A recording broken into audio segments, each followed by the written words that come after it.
It is attention to order. It is 1800 hours. I'm going to call this regular council meeting 2024-24 to order. The invocation will be led by Pastor Mark Miller of Victory in Christ Jesus Ministries. He will provide the invocation, and the Pledge of Allegiance will be led by Councilman Johnson. Please rise. All right, Mayor, City Council, City of Palm Bay, thank you for giving me the opportunity to be here to open up in prayer today. Thank you, Paul. Heavenly Father, we come before you this morning this afternoon, this evening, with a heart full of thanksgiving. Father, a heart full of thanksgiving in the mighty name of Jesus, for there's no other name under heaven by which we shall be saved. I'm thankful for that measure of faith that you placed in every person when you knitted us together. I'm thankful for your love, mercy, and grace, and that no one can be too far from your reach. Lord, I thank you for this great country of the United States of America. I thank you for the men and women that put themselves at risk and put themselves on the line to defend it each and every day. Our military, our responders, our civil servants, and so many more. I thank you, Father, even on this Constitution Week. I thank you even for our U.S. Constitution and our form of government that is solidly grounded in biblical principles. And Lord, after all, you created us, so you know what's best, and we definitely do well when we follow your precepts and commandments. Thank you, Lord, for the freedom that we do have, and let us be reminded of just how fragile these freedoms are. This evening, I stand here to give you thanks for our governor, for our mayor, Rob Medina, for this esteemed city council, and for everyone here in Palm Bay that makes Palm Bay a better place to live, to work, and to grow. So, Father, tonight as we open up this meeting, may we all be reminded of our accountability to you, and our accountability we have to the city of the people, or to the people of the city of Palm Bay. Father, I ask for your divine providence and protection. I pray for wisdom, knowledge, and discernment. I pray for decisions that will ensure the posterity, Father, from generation to generation, not just the prosperity. For life is so much more than money. As you look down tonight, I pray you see people that are hungry for truth, hungry for righteousness, hungry for hope, hungry for peace, hungry for joy. And your word reminds us, Lord, oh, taste and see that the Lord is good. So, Father, we pray tonight that you will lead us in the way we should go. And in the precious name of Jesus, I pray. Amen. God bless you. Please turn and face the flag. I pledge allegiance to the flag of the United States of America and to the republic for which it stands, one nation, under God, indivisible, with liberty and justice for all. Hoorah!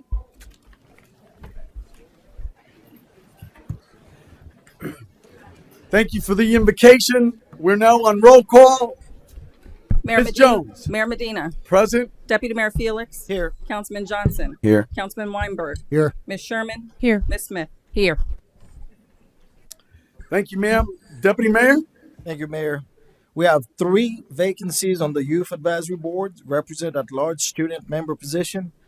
1 vacancy on the Community Development Advisory Board, represent banking industry position. 1 term expiring on the Melbourne-Tillman Water Control District Board, represent resident of the district position. 1 vacancy on the Sustainability Advisory Board, represent at large position.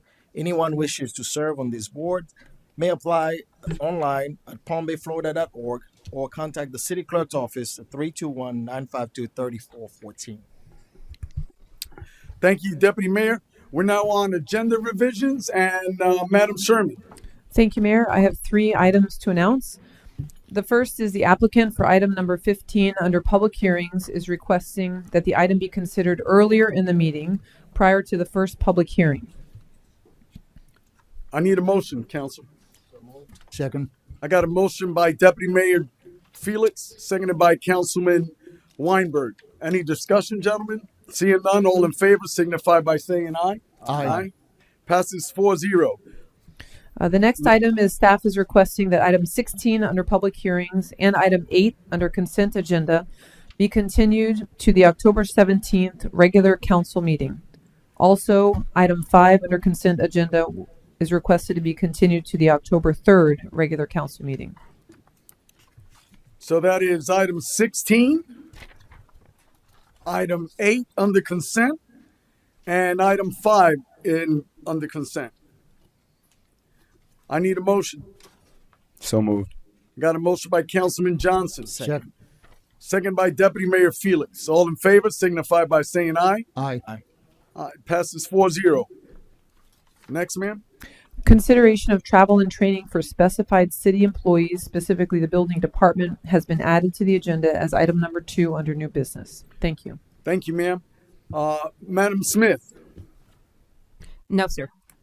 you don't have anything, any agenda revisions? No, sir. Okay. Ma'am, would you take the opportunity now before we begin even proclamations?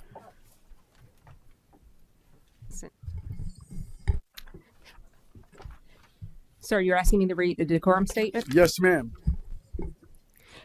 The City Council permits and encourages comments from the public. To preserve order and decorum, the following rules apply. Public comments. If you wish to address the council, please make sure to fill out a card and give it to the clerk. When called, go to the podium, speak clearly into the microphone, and state your name and address. Each person shall be limited to 3 minutes and only allowed to speak once.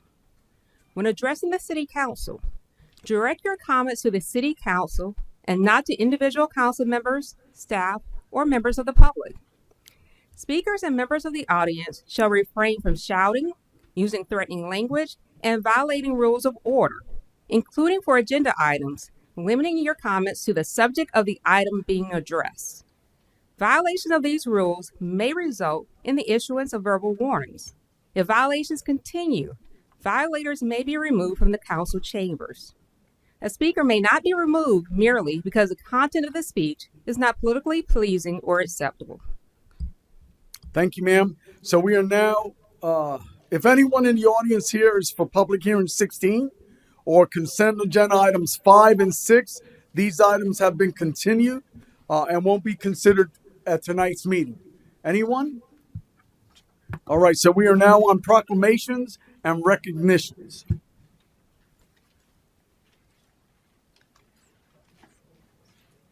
Got a full house today.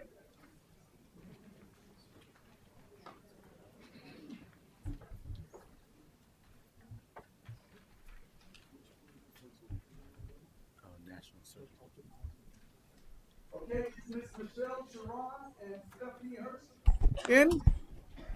Michelle? Stephanie? Okay, perhaps we'll just move right along and go straight. Dana, post 117, come on up and bring your crew.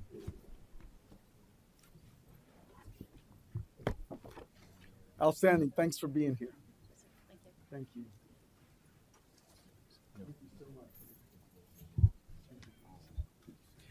Prisoner of War Missing in Action Recognition Day, September 20th, 2024. It is hereby proclaimed by the mayor of the city of Palm Bay, the greatest city on the face of the earth. Brevard County, Florida, whereas in 1979, Congress passed a resolution authorizing the observance of National POW MIA Recognition Day. And whereas the national observance now takes place annually on the third Friday of September, this year, September 20th. Whereas since 2011, the state of Florida has required that the POW-MIA flag be flown continuously over the state buildings until missing members of the armed forces return. Whereas the Charles F. Thomas, the 4th American Legion Post 117, right here in Palm Bay, Florida, holds an annual recognition ceremony to honor prisoners and former prisoners of war and those missing in action. And whereas it is appropriate to pay tribute to personnel who never returned home from combat in distant lands, to those who suffered as prisoners of war, and to all members of the military who have defended our nation. And whereas the Department of Defense continues to search archives, explore foreign battlefields and burial sites, interview witnesses, and otherwise seek information about those missing from the Vietnam War, the Korean War, the Cold War, World War II, and other conflicts. Now, therefore, I, Rob Medina, Mayor of the City of Palm Bay, do hereby proclaim September 20th, 2024 as Prisoners of War MIA Recognition Day in Palm Bay and urge all our citizens, all our residents to observe that day of honor and remembrance.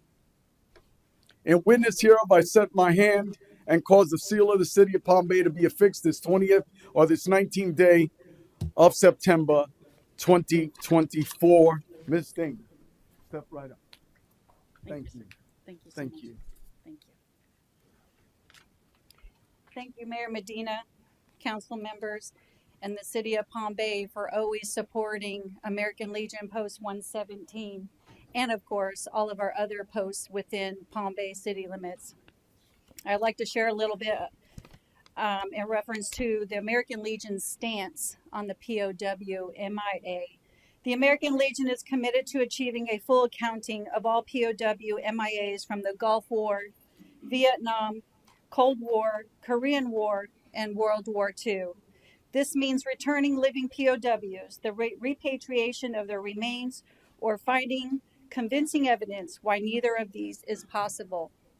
The American Legion supports the continued declassification of all POW MIA information, the strengthening of joint commissions with Russia, North Korea, and China, and adequate resourcing of investigative efforts and field operations to resolve POW MIA issues. The American Legion has also worked continuously with both Congress and DoD to improve the policies and programs for the accountability of missing persons. This includes urging the President and the Congress to fully fund the Defense POW MIA Accounting Office for its current and future mission of ensuring the accountability of U.S. service members. The American Legion will continue to speak out and exert maximum pressure on both the administration and on Congress to fully account for America POW MIAs. The Defense POW MIA Accounting Agency has brought home recently two of our brothers in arms. September 9th, Army Corporal Billy Charles Driver, who was 18, from Dallas, Texas, which also marked the 700th missing personnel from the Korean War. He died September 5th, 1950, the Battle of Pusan Perimeter. And just recently here within Brevard County, September 12th, U.S. Army Corporal Leo L. Barlowski was buried in the Cape Canaveral National Cemetery after 82 years later. During World War II, he endured the Bataan Death March and died of diphtheria. May we today remember those that we brought home and honor them, and then also bring home the ones that are still missing today. Thank you. Thank you.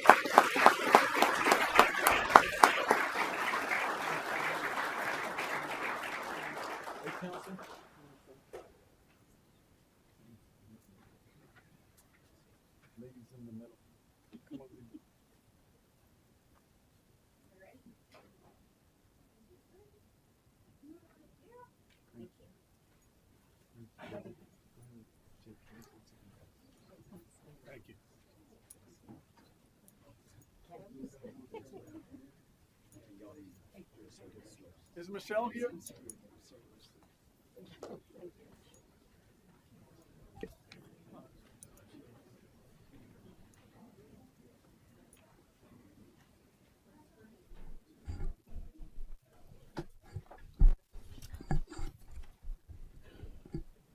Okay, we are now on presentations, Madam Sherman. Thank you, Mayor. It's my pleasure to introduce Gabriel Bowden, our Utilities Director, and I'm also pleased to see how many of his team have showed up tonight to represent. So, Yeah. great job.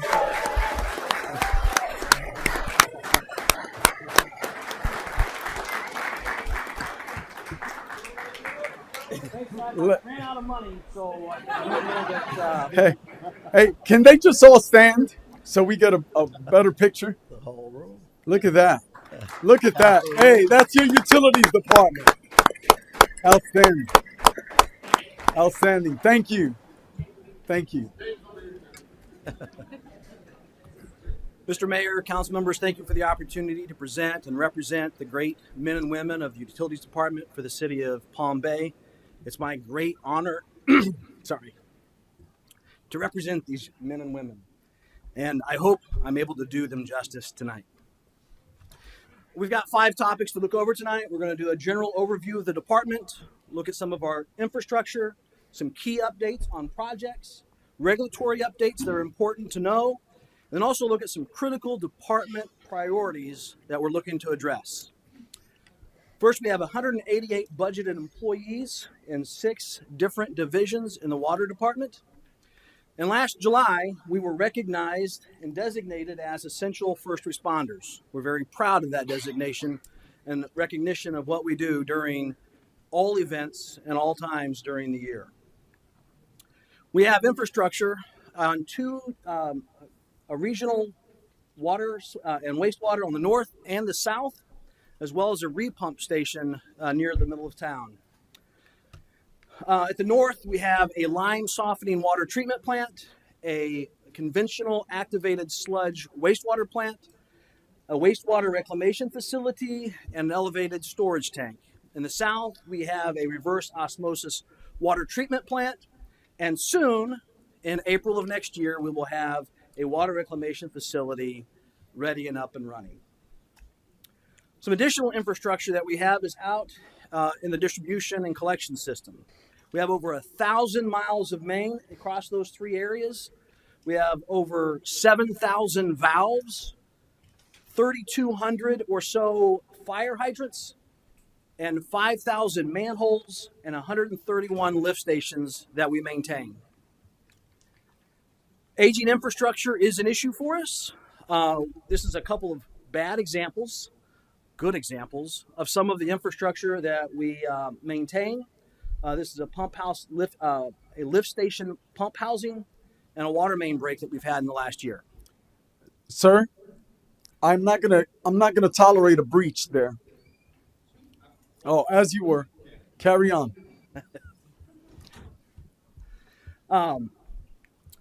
So in maintaining our infrastructure, there's a number of key activities we do. This is not all encompassing, but I think it will give you a sense of the amount of work that these men and women do on a daily basis. We average about 1,800 inspections on fire hydrants every year, 1,700 inspections on valves. Our locate team locates 3,200 locate tickets a month on average. Last year, almost 40,000 locate tickets. To give a scale to that, some of those locate tickets can take 5 minutes. Some of those locate tickets can take days, depending on the size of the project and what infrastructure we have in that area. Our field service members, our meter readers, perform over 3,000 work orders every month. Last year, over 40,000 work orders were performed. Our customer care people in our customer service area take over 5,000 calls each month. In addition to that, they're taking walk-ins, responding to emails, responding to mail correspondence. We have an awful lot of activity that takes place there. We have over 1,200 lift station inspections done each year for our 131 lift stations. And we perform over 1,730 feet of inspections and cleaning on our sewer mains. Some updates to some key projects that we have going on. We're going to look at 3, our water and wastewater master plan, water plant expansions, and wastewater plant expansions. The wastewater and water master plans are done about every 5 years. We recently had one completed. It will be coming to the council in the next few weeks for review and approval. These evaluate our current system. They look at, they identify capital projects and then also look at what our growth might look like in the future. These ranges from 5, 10, and 20 years looking out in the future, what we can expect, and what we can be looking for. The last master plan was done in 2017. For water, the master plan indicates that we'll go from 400 42,000 customers in 2024 to 52,000 customers, a growth of 10,000 in 5 years. For comparison speaking, from 2014 to 2024, we grew about the same amount of customers. So we're expecting, as everyone has already talked about with all other presentations, lots of growth. One of the things that concerns me, and I need to be making sure that we're always providing for our customers, and we're looking at our infrastructure, and we're also looking at our water production. So how are we doing? The AWWA has standards on just about everything. One of the standards that they have is on how much water you're using compared to what your yield is. The standard they have is a 5-year daily average, and how much of your usage are you at on a daily average. So if you use 36% of your daily demand, a part of your supply, so you've got almost 64% remaining, then you are in the top percentage. You're in the 75 percentile. That's awesome. Lots of extra water. If you're in the median, 52% is where you'd be at. So you'd have 48% on a daily average over those 5 years. The 25th percentile is 68%. Last year for Palm Bay, we were at 84%. Now, we've got a great story to tell. 84% is not great, but we've got a great story to talk about what we've done and what we're doing in the future to make sure that we have the appropriate supply. Last year, or this past year, we added 2 million gallons to our South Regional RO plant. In 2027, we're expecting to have another 2 million on. In 28, we'll have 3 million in a new RO plant in the north. And in 2029, adding 2 more million gallons each day at the north and at the south regional plants. In addition to that, we're looking at other ways that we can protect our safe yield. One way that we can do that is through targeting non-revenue water.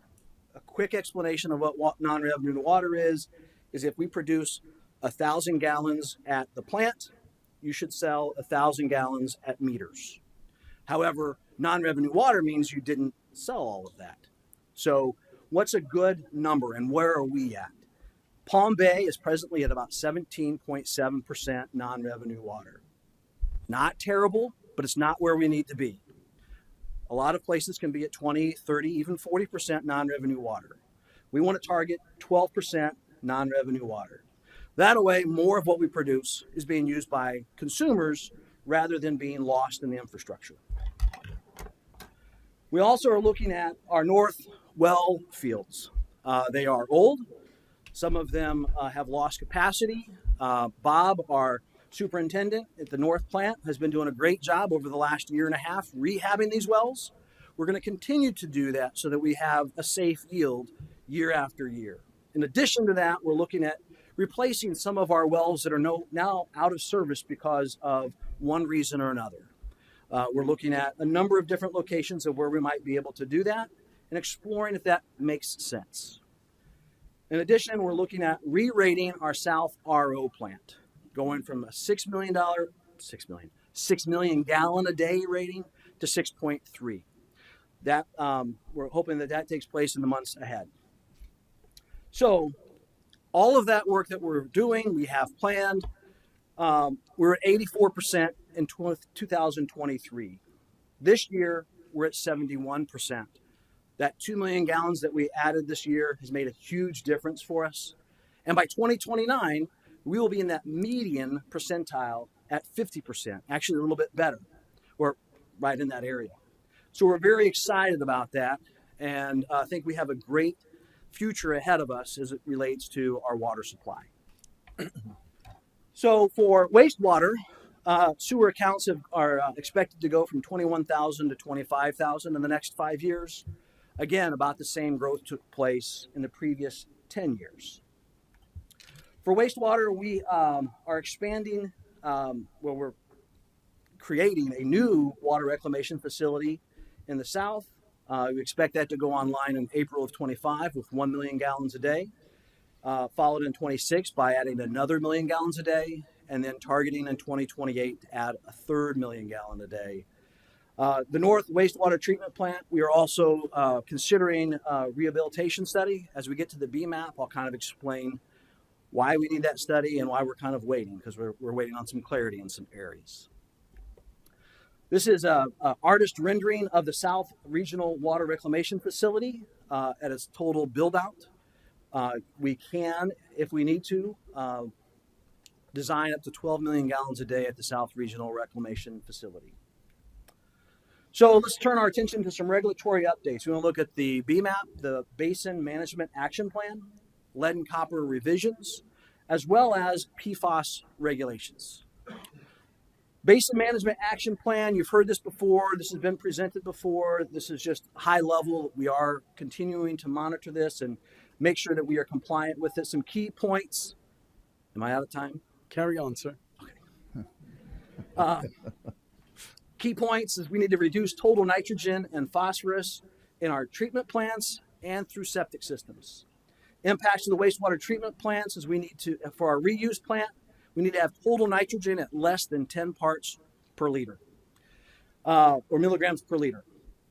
For the deep well injection, we're seeking clarity on that. We have two different departments in the EPA that are telling us two different things. One, you don't have to comply. The other, it doesn't apply to that part of your plant. So depending on the clarity that we get from the EPA, that will guide and inform what we need to do for a rehabilitation study. Impacts to septic, mandatory connection effort is underway, and that will help an awful lot with our BMAP action plan. And then the septic tank upgrades. There's also other clarity that's coming out with that. And we can go into more detail, but if people are doing repairs right now, there's been some that they need to replace it, but we've gotten some clarity that only after 2030, if you do a repair, do you need to replace to the new one. But if you're replacing, you need to replace to the new now. And then we're also looking at a 5-year collection system action plan. It's separate from the BMAP, but it's to make sure that we're taking steps to minimize sanitary sewer overflows in the collection system. Lead and copper rules have been issued since the early in the 1980s, and there's been several revisions throughout the years. And most recently in 2021, the EPA published the lead and copper rule revisions.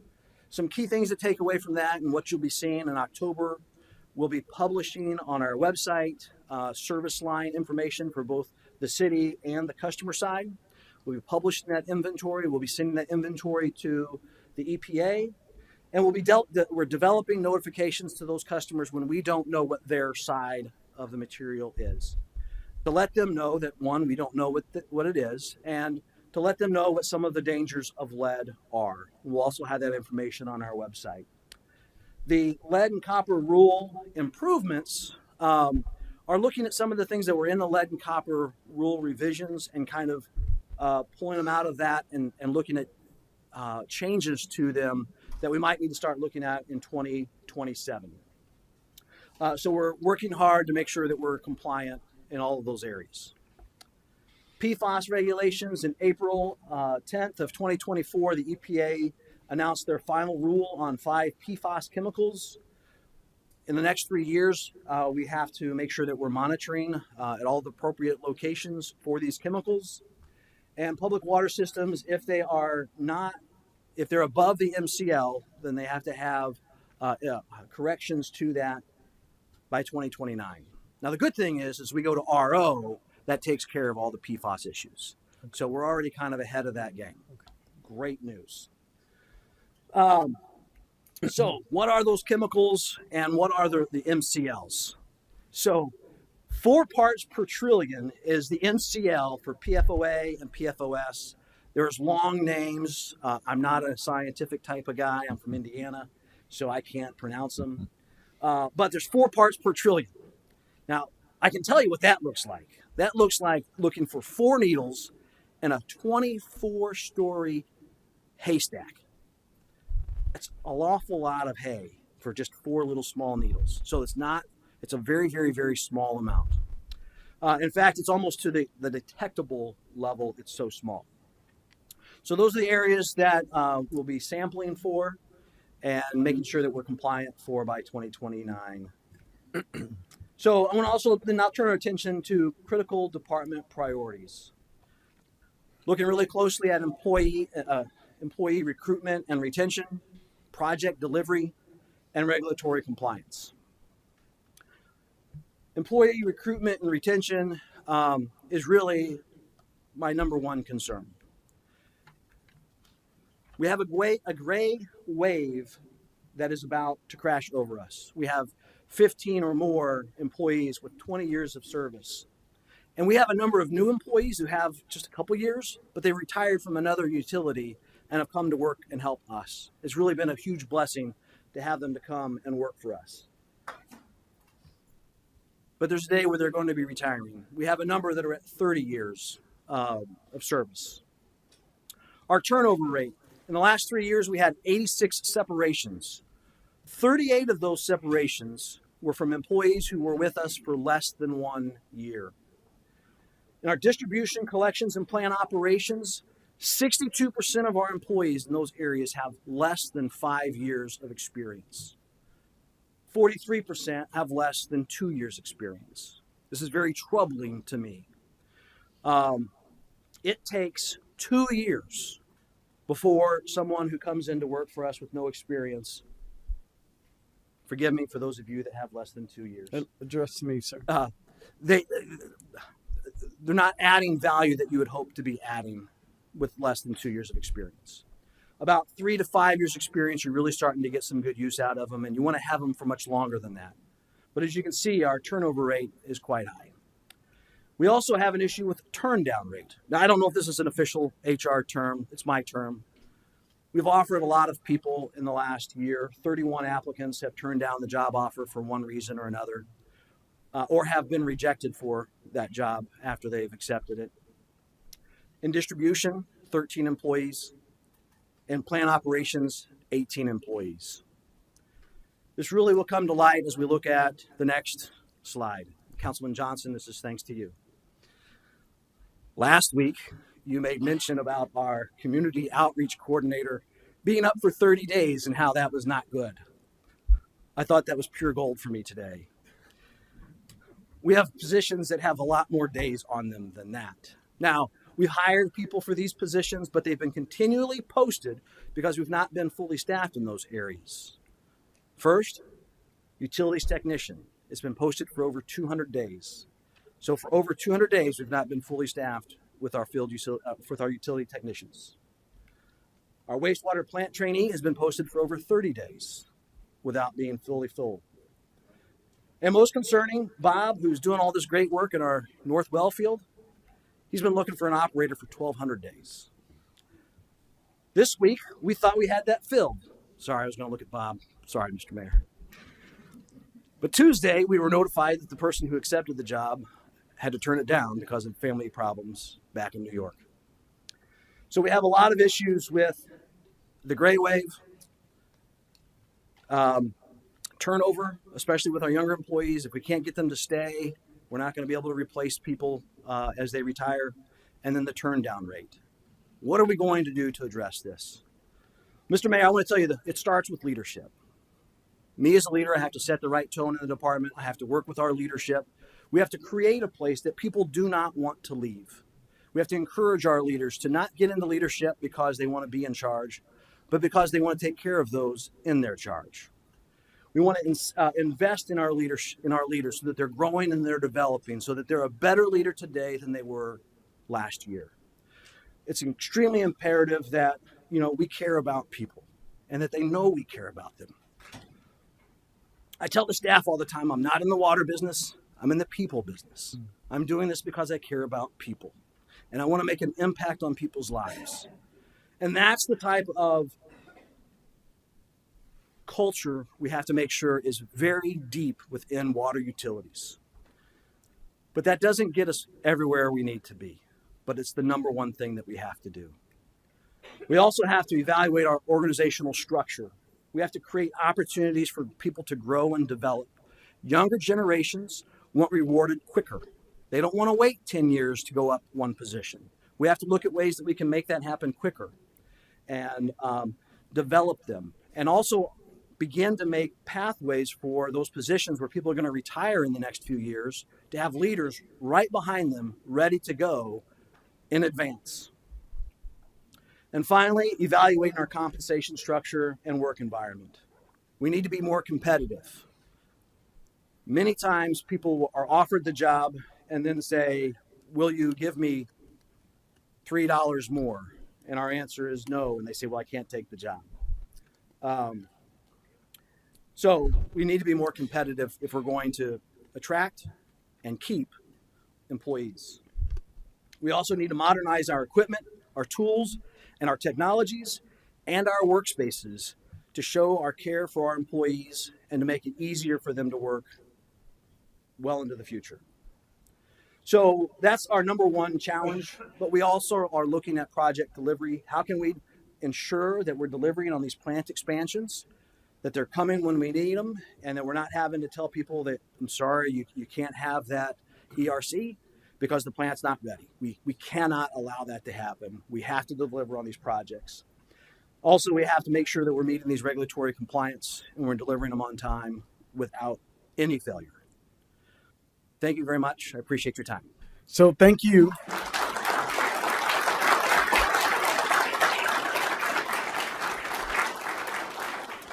So thank you, Gabriel. I really appreciate the presentation. When I looked at this, there was a few questions. And I'll start, and I know council may have additional questions, but your locates, how many team members go out and do all these locates? Let me see you guys. There's 4 of them. It's only a 4-man, sir? Well, do we have 5? I apologize. Is it a 4-man or a 5-man team? We got 4 full-time guys and 1 part-time guy. Wow. 5-man team does all the locates? Yes. All right. Thank you. The lead coppers, those pipes. Yes. Do you know exactly where the highest concentration is? Is that in the older section of the city? It would be in the okay. older section. I believe it was in 1986 where using lead was outlawed. Okay. We have been investigating. We've investigated over 4,000 service lines, have found no lead lines.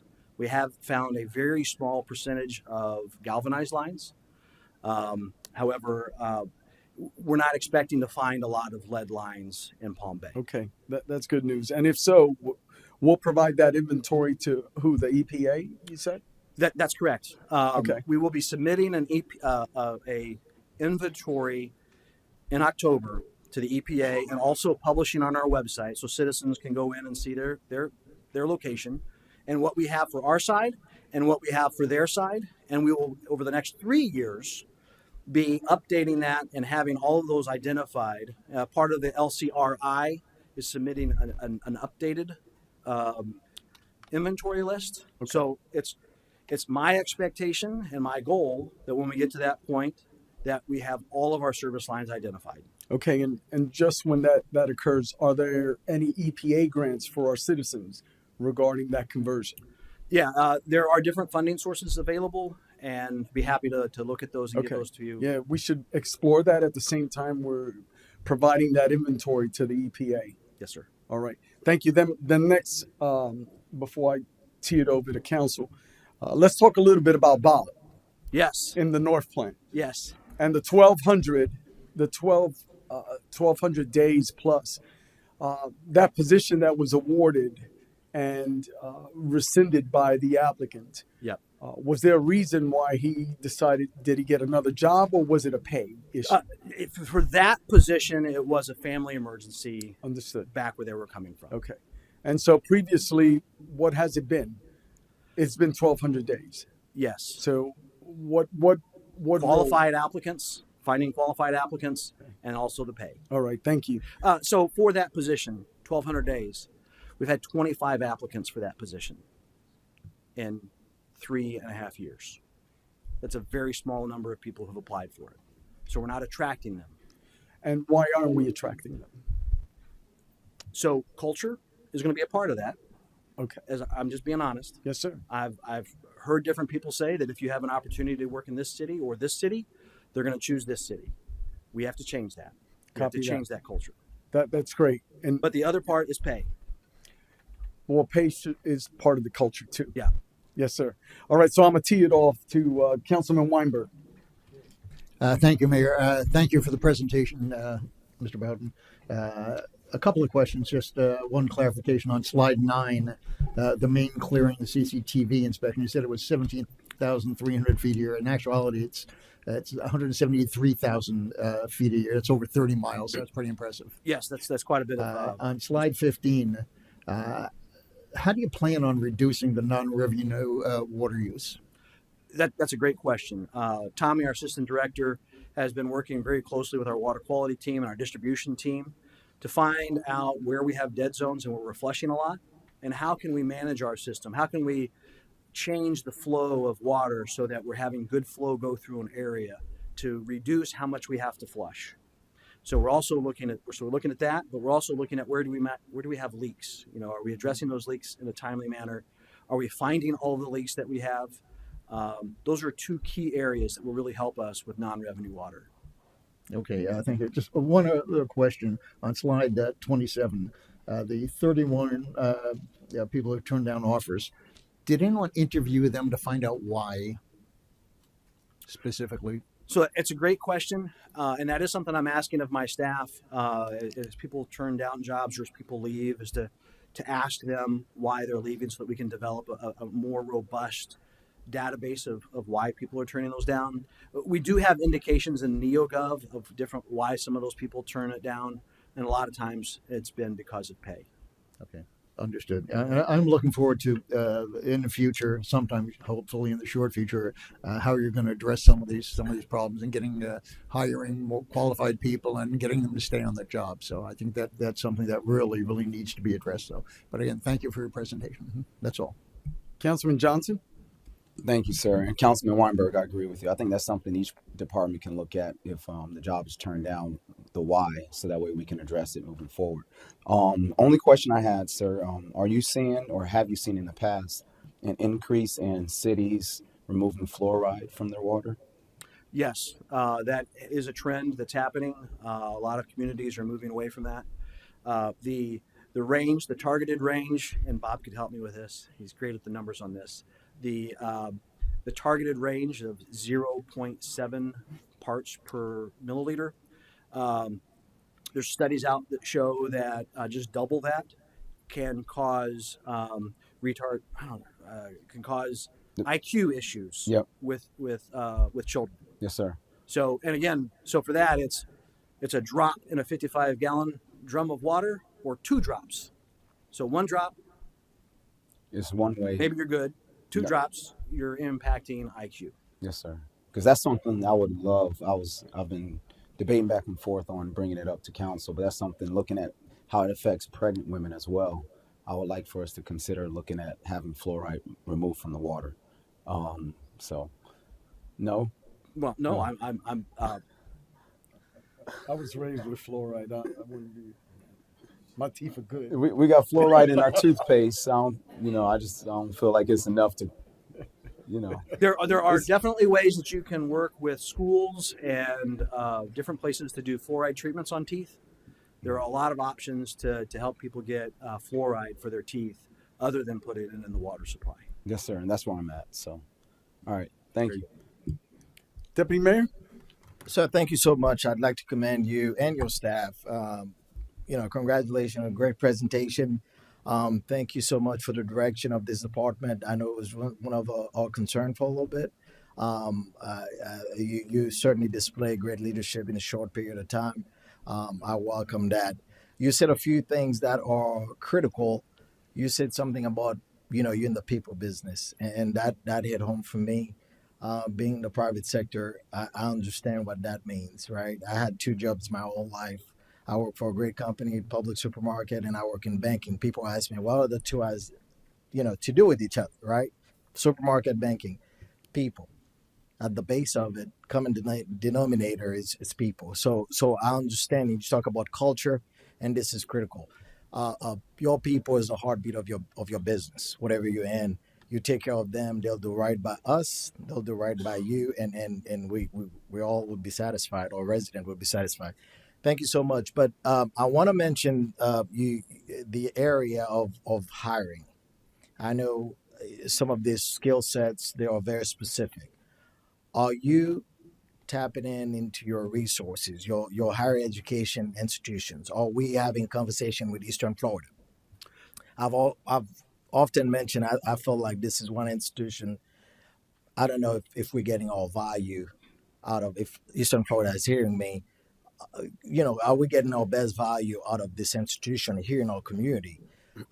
So is there constant communication, or are you reaching out to them, FIT, so where we can foster some sort of program, or build that relationship, create a pipeline for what we need, so we don't have such a hard time? Besides money is not the only driver, right? That's correct. So if we have a great culture, we can improve the pay, but having the availability. So if we don't have much to pull from, it's going to be hard, right? So are we having those conversations? It's a great question. In 3 months, I have not had that conversation yet.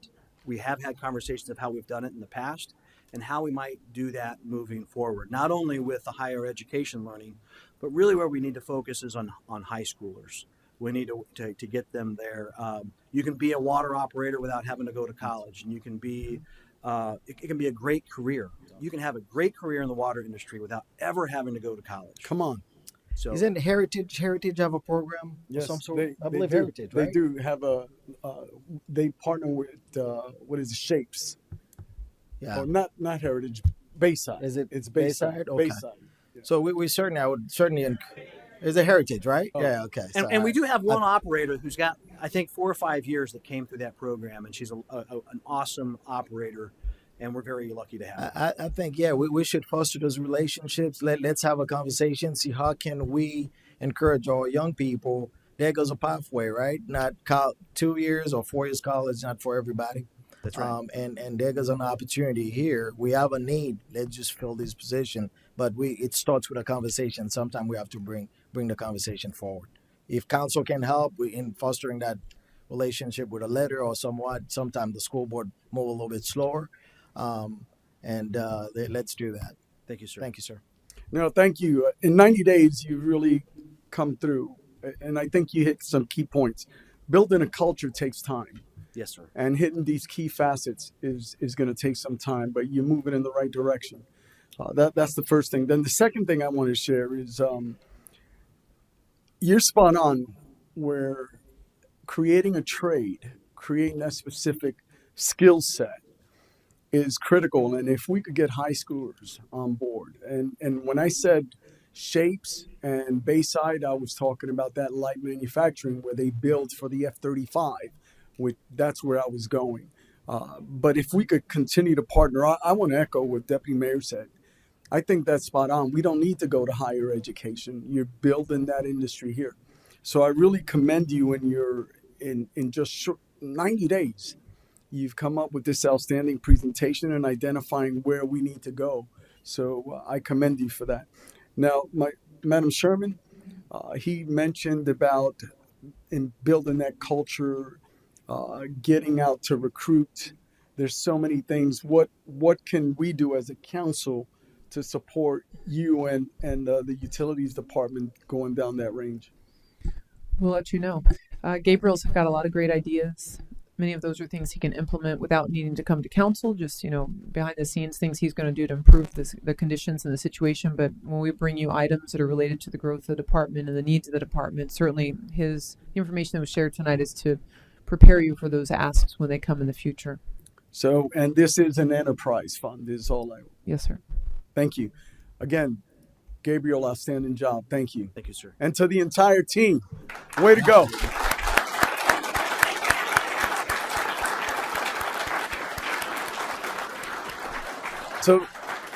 So now we're on public comments.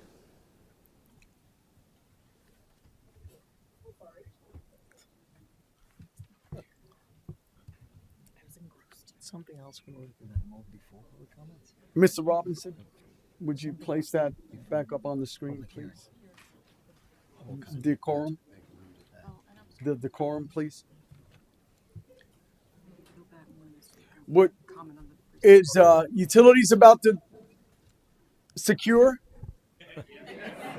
So let's take a 5-minute recess while utilities secures. Carry on. Yeah. Oh, he had a comment. well, Well, yeah, it's not your fault. I just got it too. So, ma'am. Okay. Thank you.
Let's go. All right. Ladies and gentlemen, I'm reconvening this meeting. Attention to detail, please.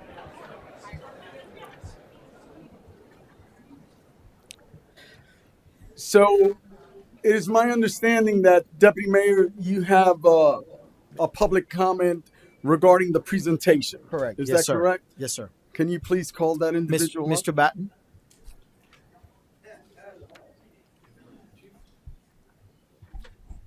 Bill Batten, 586 Ocean Spray Street Southwest. After going through the presentation, I appreciate the fact that you got it in the agenda packet because then I can review it without having to ask questions prior. The first question was under deep well clarity, seeking what they're trying to ask for. I understand that they're looking, saying, well, we can put it down a deep well. No, we can't put it down a deep well. But I'm trying to point out the fact that anything we put down a deep well injection, for any water that we put down the deep well injection, that is water that is non-recoverable for us. So that eventually you could have a shortfall on water. I'm going to bring that up later. The other side about that is the fact that it cannot be recovered. When you eventually do have a shortage, there will be no water available for the rest of the city, and you've wasted that. Item number 2 was scatter lots. Under looking at the presentation, we have all kinds of development coming in, and we're running water and sewer past the residents of Palm Bay that have been here for 30, 60 years, that don't have water and sewer, and we're running lines right past their neighborhoods because somebody else is paying for it. The city's infrastructure, we have 3 responsibilities: police, fire, and infrastructure. That are the only 3 responsibilities you have for the city of Palm Bay, but yet you're bypassing the residents that are paying. So that's what you need to do. You have to make it available to them for the scatter lots, because we're walking right past them and it'd be easy for you to run some more lines. Item number 2 was I see no new development coming in on St. John's Heritage Parkway on the south, right? All of that is going to require water and sewer getting to them. And part of that is county. I don't hear anything about what's going to be happening with it. Today I went out there to look at what's happening with along Miko Road, and there's all kinds of stuff there, but we aren't getting the support from the county, and so we're going to end up providing new development when we have all the people that have been here for 60 years that still don't have water and sewer, which is the infrastructure that you need to supply. I appreciate the presentation. I also appreciate the ability to point some of these things out that are long range, but is impacting on the residents of Palm Bay. I personally never want city water or city sewer, but I live on a farm, and that's understandable. But I also understand that other residents would appreciate having that because it is to their advantage. Thank you. Thank you. Madam Chairman? If you like, I can bring up Gabriel Yes, to address carry on. those.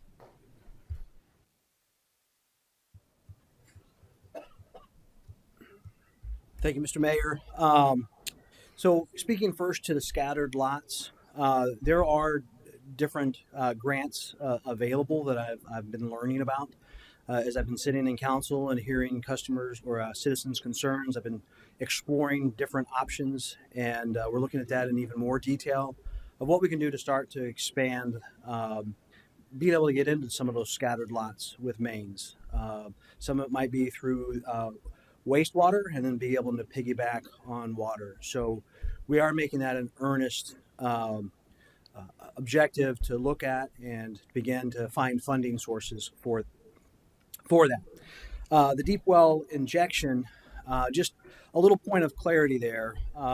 At the north plant, regardless of what the rule is, we'll be injecting the water into the deep well injection. It's just on whether or not we can do it at our current levels, or if we have to reduce those levels to 10 parts or not.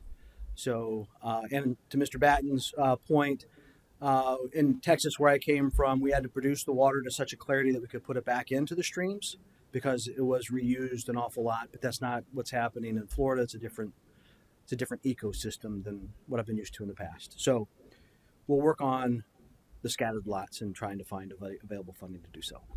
Thank you. Yep. Deputy Mayor, now we're on public comments.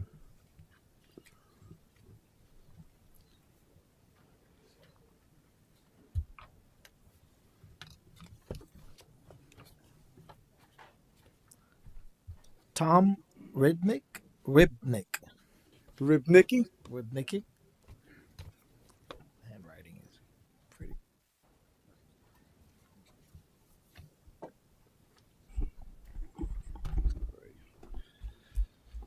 Tom Rudnicki, 130 Malabar Road. My sole purpose of speaking tonight is merely to provide my humble opinion and perspective of the state of our police department due to recent comments that have been made. I'm under no illusion that my statements could be considered biased by some due to my current position, or that they are the opinions of everyone. I do believe, however, based on my own observations, my daily interactions with many of our sworn civilian men and women of our police department, neighboring agencies, and other departments within our city, that much of what I speak to is a shared sentiment. I've been with the Palm Bay Police Department for the past 23 years. During that time, I've had the pleasure to work in some capacity in every division and nearly every unit our agency has to offer. This has given me the ability of perspective of this agency from many views. Since 2001, I've worked for 7 different chiefs of police to include our current chief, Mario Gello. I feel the most important topic to discuss is changes I've seen over the past few years with the focus on the wellness of our employees. These changes are due to the leadership of Chief Agello, along with the support received from City Council and City Management. The wellness of our city employees has been and continues to be a priority for our organization. While these efforts started before Chief Agello, he has built on it and has grown our wellness program leaps and bounds further than many agencies, not only locally, but beyond. I've seen him constantly reach out to people and their families in their time of need and offer assistance. He reached out to individuals or organizations that can help assist and aid our team. For other departments, seek his advice and insight to help build their wellness program like ours. He identifies when people have gone through traumatic events or are going through a crisis, and at the very least lets them know that they're not alone. Due to truly caring for others, people know that the things he says are rooted in his personal beliefs and just not a facade laden with catchy phrases. An example of cultural change when it comes to the wellness in Chief Agello's tenure was when fellow employees spoke up about their concerns that a person needed assistance. That is a major shift of what sadly was the norm in the past. It has created an environment where people are not afraid to speak up when they feel someone was in need. That is because it is known that we do everything we can to provide that an individual with the support and assistance they need. The vast majority knows that he does care about them. That is not something accomplished overnight, but is accomplished by consistently doing what is right with the best intentions. Please do not take this as people are not held accountable for their actions. By carrying yourself as I described earlier, one understands that although at times there will be consequences to your actions that are not desirable, assisting with your well-being while employed here and after are also part of the equation. Neither are taken lightly or are arbitrary. Chief Agello leads a department that is not a divided one. It is not a department with blind loyalty to a person or a position one holds or is held. Thank you.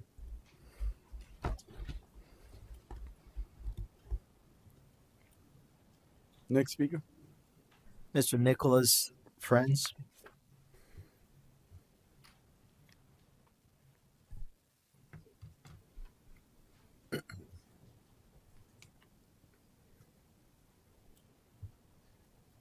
This is my first time doing this, so forgive me if I don't do anything the appropriate way. just speak to the mic and you just direct it towards me, Yeah. sir. Nicholas Franz, 130 Malabar Road. I currently am a police officer with the city of Palm Bay. The reason I felt like I needed to come out here to speak is to kind of give you my story. So I've been working with the city for a year and a month. On January 28th, 2024, me and a partner of ours were shot. I had to see him hurt on top of being hurt myself. But for me, I didn't care about me. I cared about him because I could see the pain he was going through and experiencing it myself, but his was a different degree. And then on top of that, an innocent life was lost. And I took that personal because my job is to protect and serve this community.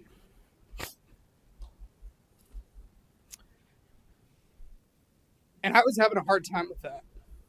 I was having a hard time accepting that and trying to understand what was going on, right?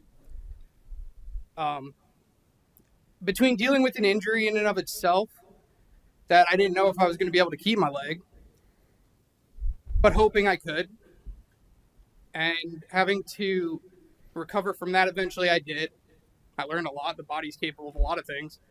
It's kind of crazy. Maybe my leg modeling career after this is not going to be panning out, but I digress. But that scar is never going to go away. But the internal scars that I have to deal with from that day, seeing it, witnessing it, hearing the things, will never go away. But I got resources and help from my employer, a place that I've worked in agencies before. I came from corrections where that never happens. It's the old suck it up buttercup mentality. But let me ask you a question. When you tell a buttercup to suck it up, are they still not a buttercup after? You're not addressing an issue. That issue for me was addressed through this agency, and I got the help I needed. My life was saved by individuals who I'm not going to name specifically, but they know who they are. And I want to speak for that. So I want to thank them personally from the bottom of my heart, and I want it to keep moving forward in that way. I don't think people need to suffer in silence. That's why I'm here doing this. Because if we reach out and let people know that this is a problem, maybe they'll reach out and get help. And by no means am I getting in the middle of anything with anything other than this. This is an issue for me, and I'll stand up for that, and I'll speak after because I got more to say, and I didn't think 3 minutes was going to say it. So I just want to say thank you for letting me speak for this first half. So thank you. Thank you.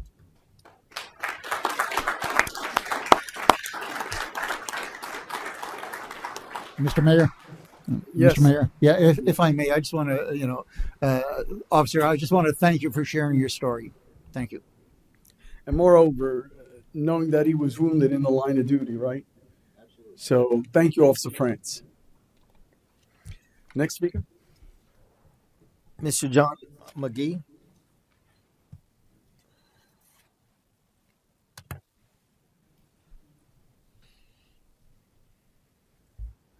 Mr. Mayor, council members, and members of the Palm Bay City staff. I'm here to announce something I think is good. It's funny, there's an election coming up, and a group of us citizens in Southeast Palm Bay have been monitoring what's going on, comments that we hear about issues that are concerning the citizens of Palm Bay in the interest of public safety and infrastructure and economic development and taxes and all the other things that we address on a day-to-day basis. One of the greatest things that we have as citizens is the right to vote. And we have the right to vote to replace, or to put in place 3 council members in this coming election. I think it is the local elections impact our lives on a day-to-day basis more than the issues that come from Washington, D.C. or even Tallahassee.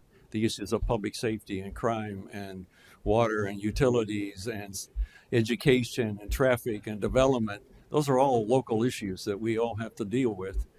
So I'm announcing that we have been working for the last few weeks as a group in Southeast Palm Bay to put together a candidate forum for all of the council candidates who are running for office in November.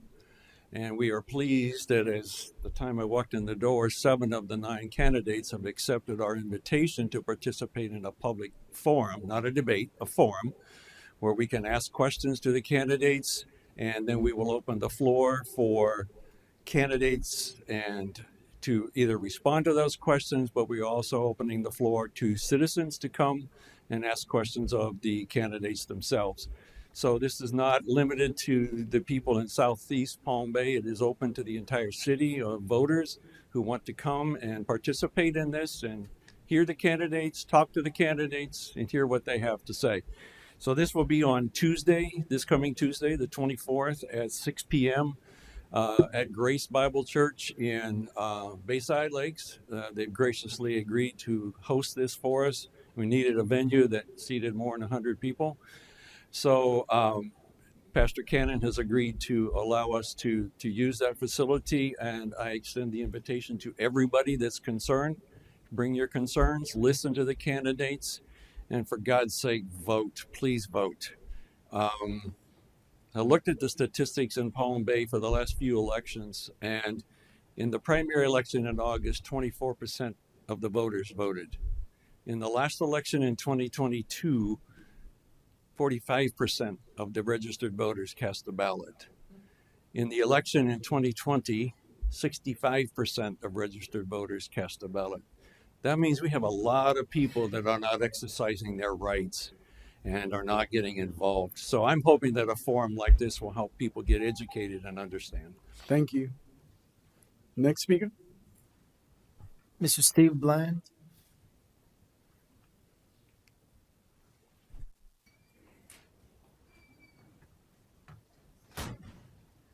Good evening, Council, Mayor, City staff. My name is Steve Bland, 28 years of dedicated service to the city and citizens of Palm Bay and the Palm Bay Police Department.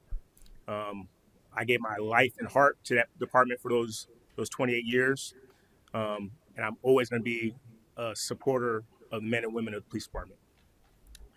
Tonight, just wanted to let you know and let citizens know that our department is sound. Our department is strong, and it has strong leadership. I know the staff and council know, but the city of Palm Bay and the Palm Bay Police Department has a legacy of great chiefs of police. Somehow, some way, we've gotten some incredibly special chiefs that have left here and went on to do great things.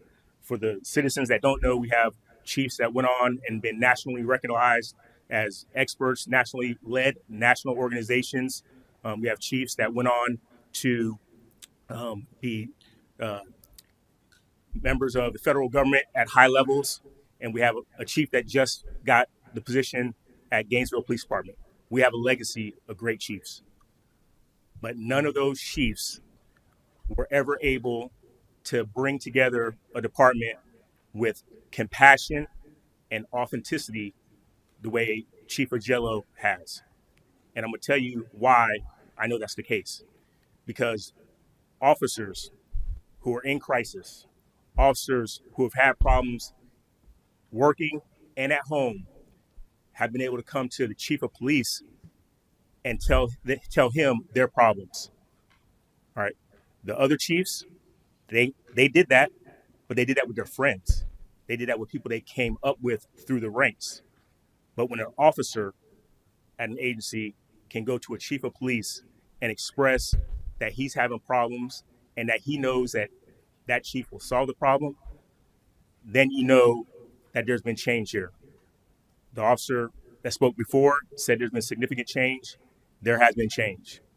And if anybody wants to know, because it is medical stuff, a lot of it's medical stuff, you can't talk about it.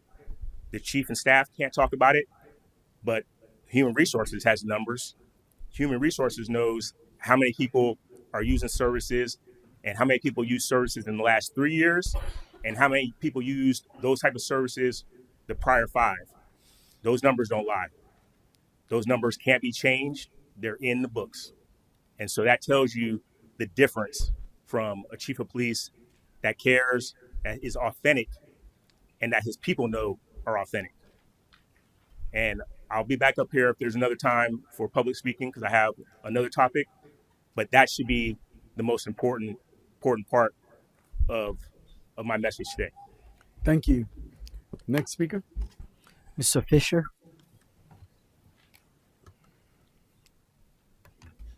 Good afternoon, Lance Fisher, 628 Cornelia Avenue. It is good to see that Chief Agello has a large support here. He has done a tremendous job for the agency.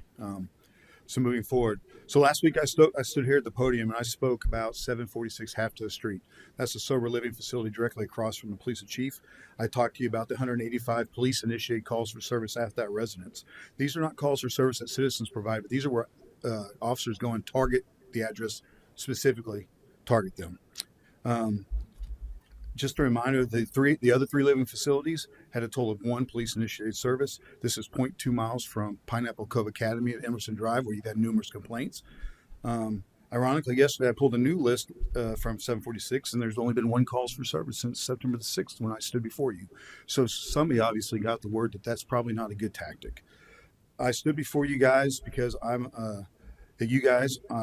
you know on May the 10th that this was going on, that civil rights were being violated, that the chief of police was targeting these houses and using his crime suppression SIU units to target that house.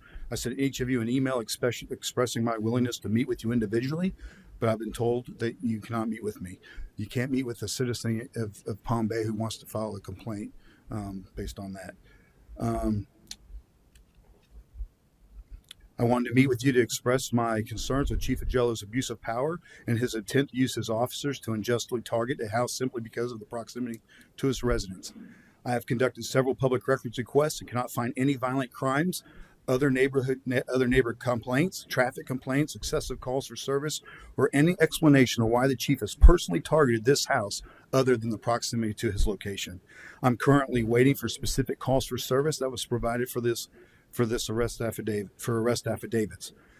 I did pull one arrest affidavit from March 23rd.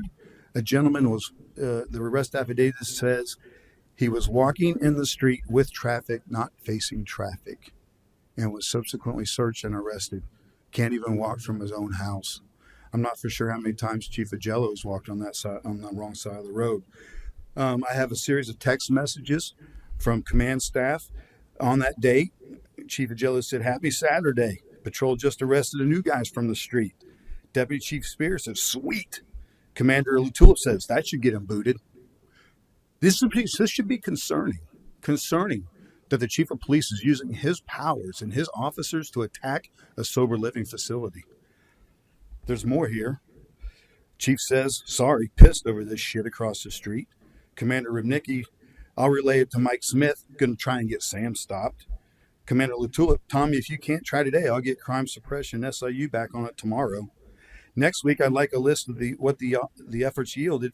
Then those that have been identified and arrested. I'm meeting with some former congressmen and senators in 2 weeks. The mayor set it up." That's Chief Agello. That's concerning, gentlemen. Thank you. And let me just go on the record as saying something here, because this is the second time this is brought up. First and foremost, this council, I brought this up at this council on this dais, and I spoke about the dangers to our children and our grandchildren when there's homes that can endanger the lives of our citizens. And this council, I asked for a task force. And the results of those task force were everyone on this dais agreed we should look into this. Look into, number one, are they operating legally? What regulations are there? How can we look at this and protect the citizens of our city? I did not want any drug activities near my grandchildren's homes, near my children's homes. And everyone on this council said, you know what, we should look into this and have a task force. With that being said, there were some efforts that went on in a specific location, and even true to word, the process worked. There was discussions with different entities regarding this to protect the citizens of our neighborhoods. And so with that being said, this is a city management form of government. There should be nothing for council to do and meet with a constituent that is actually was a former employee, because that is beyond our scope. It's against our charter as well. But Madam Sherman, this is a city management form of government. I'm going to have you speak on what actions occurred and how did we get to this point. Yes, sir. And specific to the sober living or transitional houses, that you're correct. Obviously, council did give us that direction to look into it. Chief certainly briefed me multiple times when we were going through that process, and there's different management companies essentially that handle these types of homes. Some of them do very well, some of them don't do as well as they should, but this one particular one was not set up the way it should have. There's various rules they have to follow. They have to have a certain type of person managing it that maintains the structure in the home, things like that. So this particular property, which was located across the street from the chief's house, was not in good standing with those rules and regulations. And so, yes, indeed, we did have a lot of activity out there. I know that we dealt with some illegal activity, including drug activity that took place. You know, we have video of the transactions occurring in the driveway of this home. I know there was actually a murder suspect that was identified and arrested that was at this home. And all of those efforts and our collaboration with the management company of that particular home resulted in a property that's now in compliance. So it can continue to be one of these types of facilities, but they don't have the issues they were having before. So the work that was put in was effective to accomplish that. Is there anything else, ma'am? How did we get to this point now? Because I believe you know, when it comes to employees, we have no say regarding this. And again, this is a city management form of government. Council should not be weighing in on employee issues. Yes, sir. So regarding Mr. Fisher and his situation, yeah, as you heard some last meeting when he spoke, and I've certainly briefed all of council. We're in a situation where he was medically separated. Mr. Fisher is now a former employee.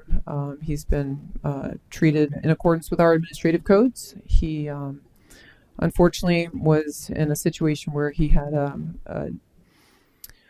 an issue that would have resulted in discipline, but before the discipline process could have carried forward, he went out on medical leave, and the city tried to work with him for that extended period of time. And his position is too important to leave unfilled in an extended period of time. So Mr. Fisher was separated from employment, as we are allowed to do per our administrative codes, after his 4 months of being out on medical leave. So if there are any concerns with that, certainly I'm happy to discuss those with council. But yes, it was handled in accordance with our administrative codes, just as we've done with many other personnel issues. All right, thank you, ma'am. Mayor. Yes. No, the only comment I have is we have an obligation to meet with whoever, whether it's employees, citizens, or developers, you know, as the leaders. That's my only way in on the topic, because I've had employees reach out to me multiple times, and then I will reach out to Ms. Suzanne, the city management. So I will go through the proper process, but they see us more than the city manager. They see you. They see Deputy Mayor. They see Councilman Weinberg, because we're out in the community. So therefore, they engage us. So I don't think that's a valid statement in saying that we can't talk to employees, because I've talked to police chief, I've talked to staff, I've talked to everybody in here pretty much. And some of them share their concerns. I bring it back to city management. Yeah, maybe you misunderstood. This is a city management form of government. Now, when it city management form of government, right? City manager form of government. This is. I didn't say don't speak. Of course, we get information on the dice, but we don't handle it. We don't make any promises.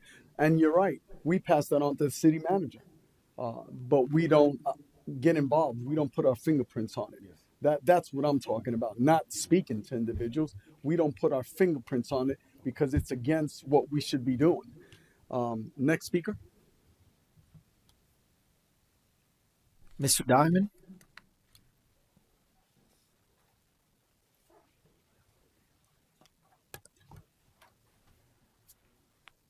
Good evening, Council, Mayor. My name's Alan Diamond. I am an attorney here in town. Been in Brevard County for 32 years.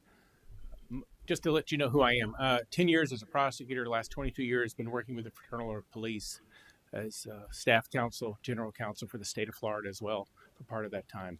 Handled many officer-involved shootings, officer-involved incidents, not only in Palm Bay, but in all of the municipalities throughout Central Florida. I'm here really just to talk about how lucky you are as a city, because you have a great chief running this police department. I have had the honor of working with 9 or 10 of your chiefs of police over the past 32 years that I've been in this county. And I can tell you without hesitation, the one you currently have is stellar. He has the officers' backs. He has the department's back. He has the city's that he truly cares about, loves. And I can tell you the morale in this department is better than I've ever seen it. The support that he gives his employees and his members is second to none. And I just want to let you know how lucky you are to have him. And that's really all I have to say. How's that for a lawyer and done in a minute? So, thank you. Kudos to you, Mr. Diamond. Next speaker. Mrs. Wright, Isabel Wright.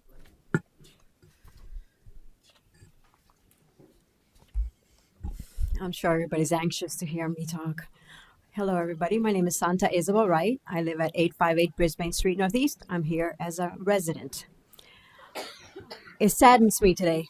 I'm supposed to be speaking on Fred Poppy, which I will. But it saddens me today that we have all these wonderful human beings that protect our city and feel that they have to be here to speak against really Mr. Fisher. I got involved with Mr. Fisher last week or the week before when it was he reached out to me after I reached out to them. Because even though we are a city, like Gabriel said, we have to worry about our people and our culture. Our police officers need to be protected. And I'm not taking anything away from the chief, but this issue about wellness was brought on before this chief was here. And I'm really taken back by Mr. Bland saying that this is the only chief that has spoken up to bring wellness to the police department. I can tell you that I sat many a times with Chief Rogers.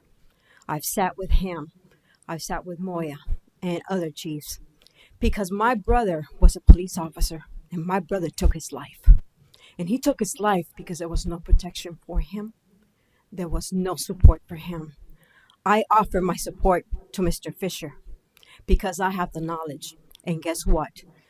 Nobody from this city council, from your offices and from the legal office, workers' comp, or anybody assisted him.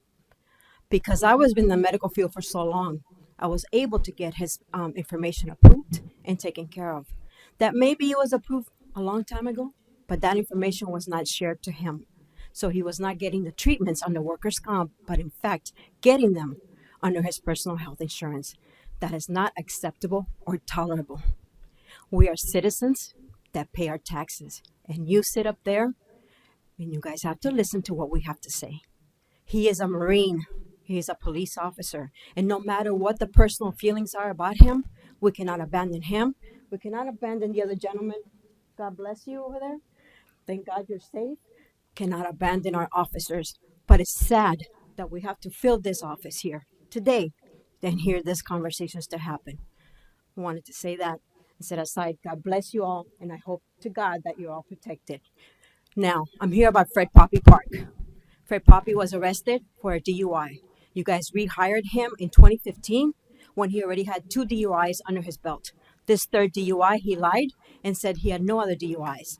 Now, third DUI is a felony. We're full of police officers. God bless Officer Lutz because he's an amazing officer.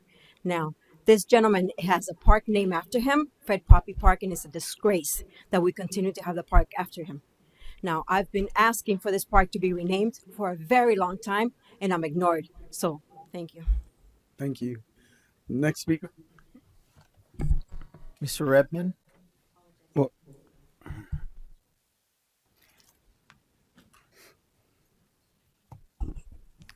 Good evening, Council, Mr. Mayor, citizens of Palm Bay.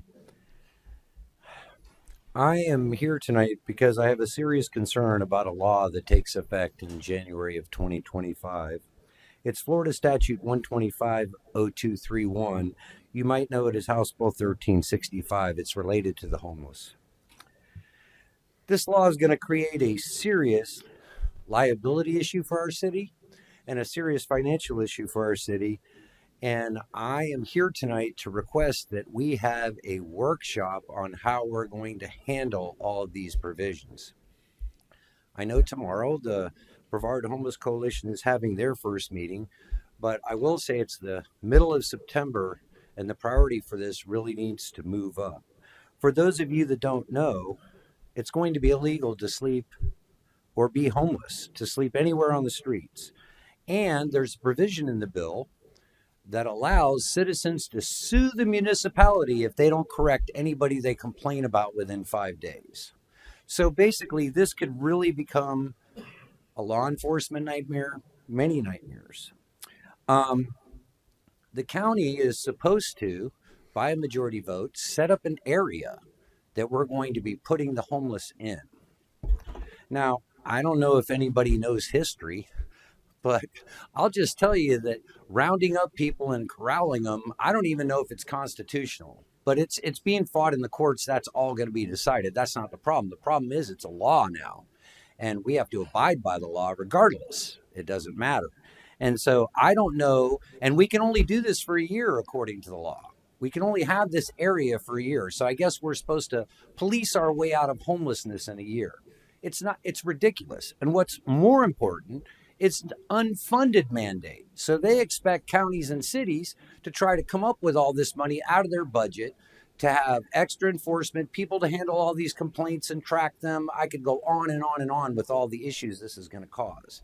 So the reason I'm standing here tonight is I'm a little disappointed that we haven't moved in a quicker manner to address this issue. I have emailed all of you guys, and we've known it's been going on, and I think everybody's kicking the can down the road. And if I'm mistaken, I apologize. But I do know it's the middle of September, and this law takes effect in January. That's not a long time to plan anything. So I'm asking that the council, at a very expedited rate, have a workshop. And please do it that way. Don't have city staff do it, because you have many experts. You have many pastors here. You have many nonprofits that all need to weigh in on how this is done in our city. And regardless of what anybody says to you, the Brevard Homeless Coalition does not plan for Palm Bay, Florida. We need to plan for Palm Bay, Florida. So I'm begging you to please quickly set up a workshop. Thank you. Thank you. Madam Chairman, I know that there have been some efforts. Can you brief us a bit while we're on the topic? Yes, sir. So we've been looking at this for quite some time. Consulted with the city attorney, had a lot of conversations with law enforcement as well, and yeah, we're as prepared as we can be with regard to the requirements related to House Bill 1365, specific to, there are some regulations in there about sleeping on public rights of way, for example, restrictions or criteria related to if you get a complaint about someone that there's a minimum number of days that you have to take care of the situation. So we are already prepared to deal with that, and it's really, some of it is very similar to what we do already, which is if someone is found sleeping on a public street or on a city right-of-way, in that case, according to the new law, the city becomes the complainant essentially, but the police department would work with them like we have always done and have them be removed. But our first choice, which has always been what we've done for some time now, which is try to help them get resources.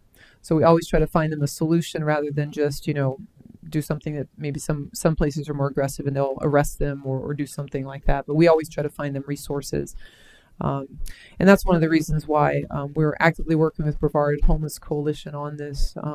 They've reached out to us quite some time ago because they're partners with us in other areas of the county as well. In fact, tomorrow we have multi-jurisdictional meeting. I don't know if Councilman Johnson wants to speak to, but he's a part of the meeting tomorrow, which involves Brevard County, multiple cities, some elected officials, people who are involved in the nonprofit community, people that are part of the agencies, both of the county and in the cities, that including like E.B. Berardi, who's on our team. Joan will be there as well. So we're all kind of coming together because we're working holistically countywide to see what we can do together. But that goes beyond the things that we already are prepared to handle as a city, as soon as, the law takes effect. I think there is a level of expediency since the law does take effect in January. So thank you for bringing that forward. Councilman Johnson, since you will be attending that meeting tomorrow? Yes, sir. Just to bring back, just like staff, a lot of information, but I do feel a workshop based off Palm Bay probably will be necessary. But just we'll all collect the information, we'll update and go from there because, like you said, they're looking to address all of Brevard. We need to address Palm Bay. That's our jurisdiction. So that's all, Mayor. Will you be attending as well, Deputy Mayor? No? I'm not able, so you'll have to gather that intel with staff, and then we could bring that forward and see where we go. But thank you again. Next speaker. Ms. Dalpra?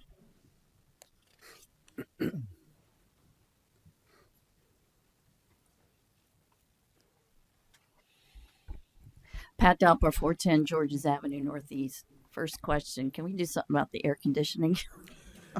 So I'm very comfortable. Thank you, ma'am. Thank you. Okay. For those who don't know, this is Constitution Week, and Tuesday was Constitution Day. And the state of Florida does actually require their schools to teach the students about Constitution. And I would like to say that all citizens should read the Constitution and study it. We do have Constitution coaches and patriot churches here in Brevard County that teach the Constitution. And we all need to be informed. Citizens need to be well informed in order to vote and understand their rights. And so I just wanted to let everybody know that that's what's going on. Also, Pastor Mark, who gave the invocation today, is having a candidate forum as well. It's this Saturday from 1 to 5. And if you need a flyer, I have some.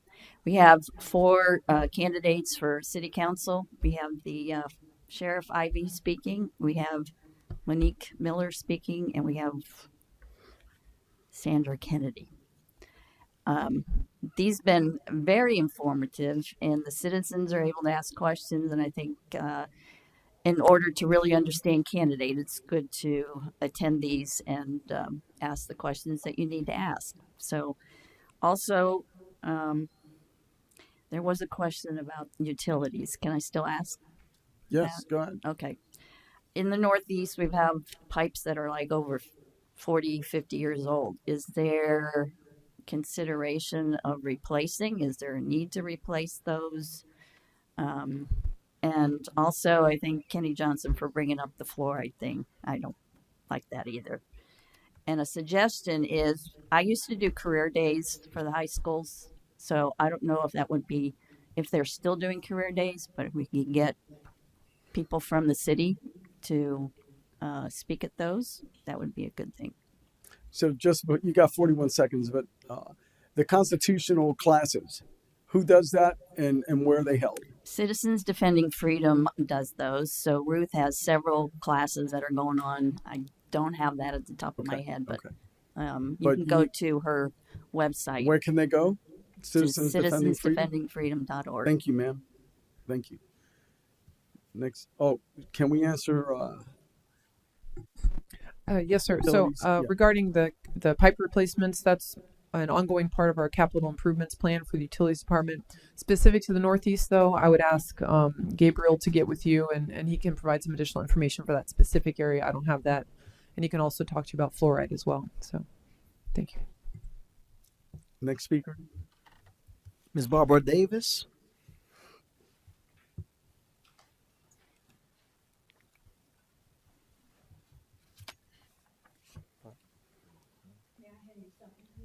Step forward. Is that for everyone? No, it's not for everyone. So you have to do it? Okay. Just hand it. Thank you. Pass that one down, and I'll pass this one. Barbara Davis, 141 Bayamo Avenue, Northeast. Good evening to our mayor, our deputy mayor, and council persons. I thank you for this opportunity to speak this evening, and I'm here on behalf of Macedonia Missionary Baptist Church of Melbourne, Florida. I'd like to read this letter. We, the pastor, officers, and members of Macedonia Missionary Baptist Church, are pleased to extend to you most gracious and hearty invitation to welcome as we venture forth in the relaunch of our conscious reality teaching ministry.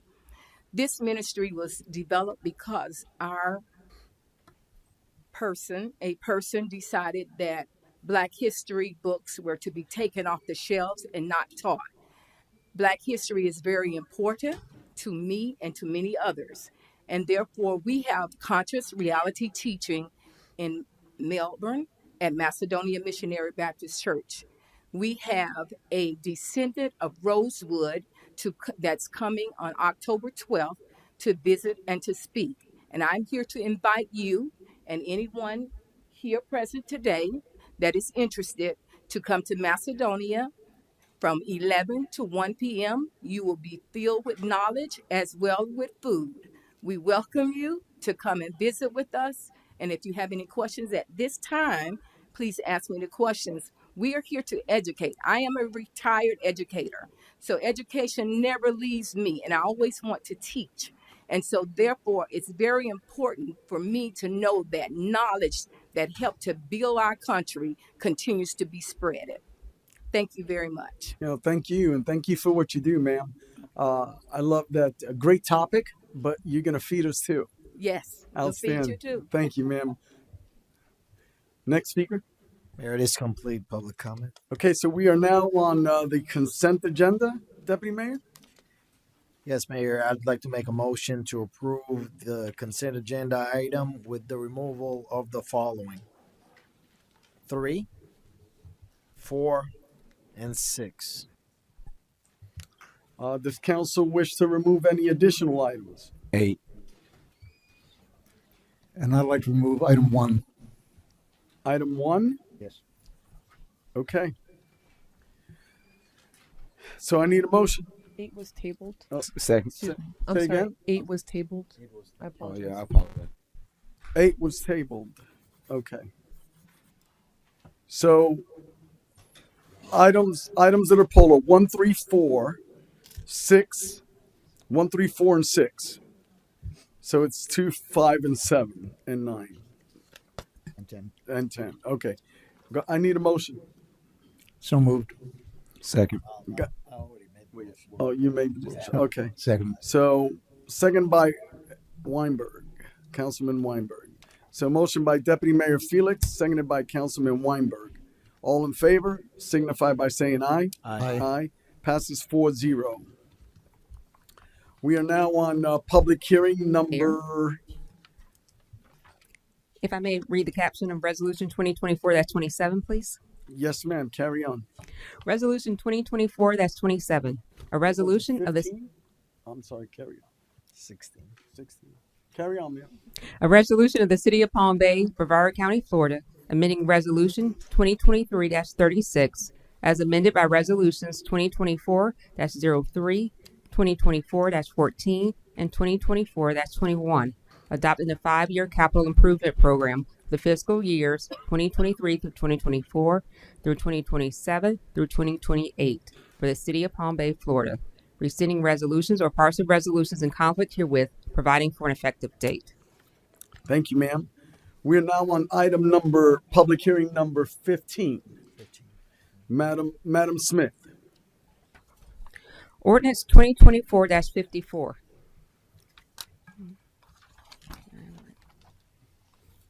An ordinance of the City of Palm Bay, Brevard County, Florida, amending the 2045 Comprehensive Plan to change the future land use map designation from Mickle Park Village to Parkway Flex use, providing for the repeal of ordinances or parts of ordinances in conflict herewith, providing for an effective date.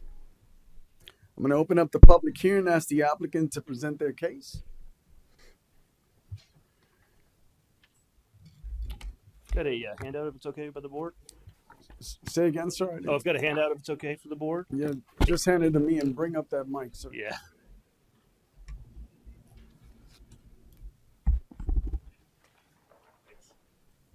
Thank you. Jake Wise, civil engineer for the project. Address is 2651 West O'Galley Boulevard in Melbourne. This is one that this council has seen before. Council did unanimously approve it previously. And Mr. Weinberg was on the Planning and Zoning Board. Is it not either? Just get it. Yeah. So I know he's familiar with it as well. Before we go into the presentation of the project quickly, we just want to introduce the applicant, who is the owner of the land, Mr. Rich Casser. Thought he wanted to just introduce himself to council.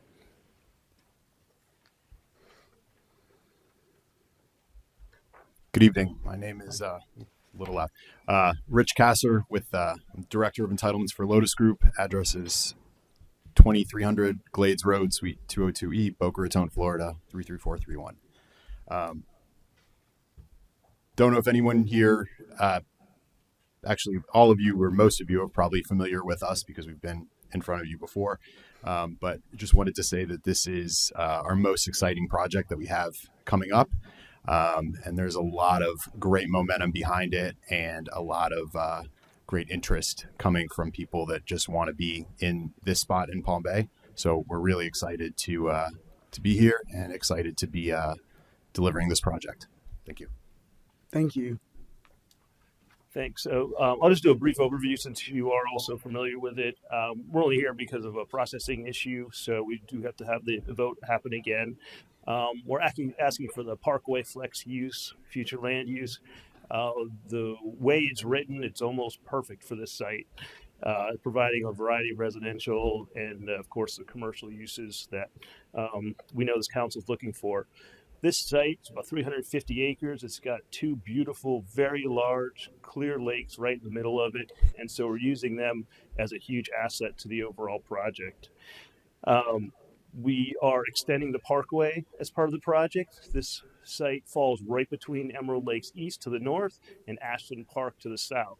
So this is the gateway to Ashton Park. It is going to be opening up East Emerald Lakes. Emerald Lakes already has the public right-of-way. The city has other public lands already for stormwater ponds through there. So this project is able to completely move forward with it on its own, and they are working together with Emerald Lakes and with Ashton Park at the same time.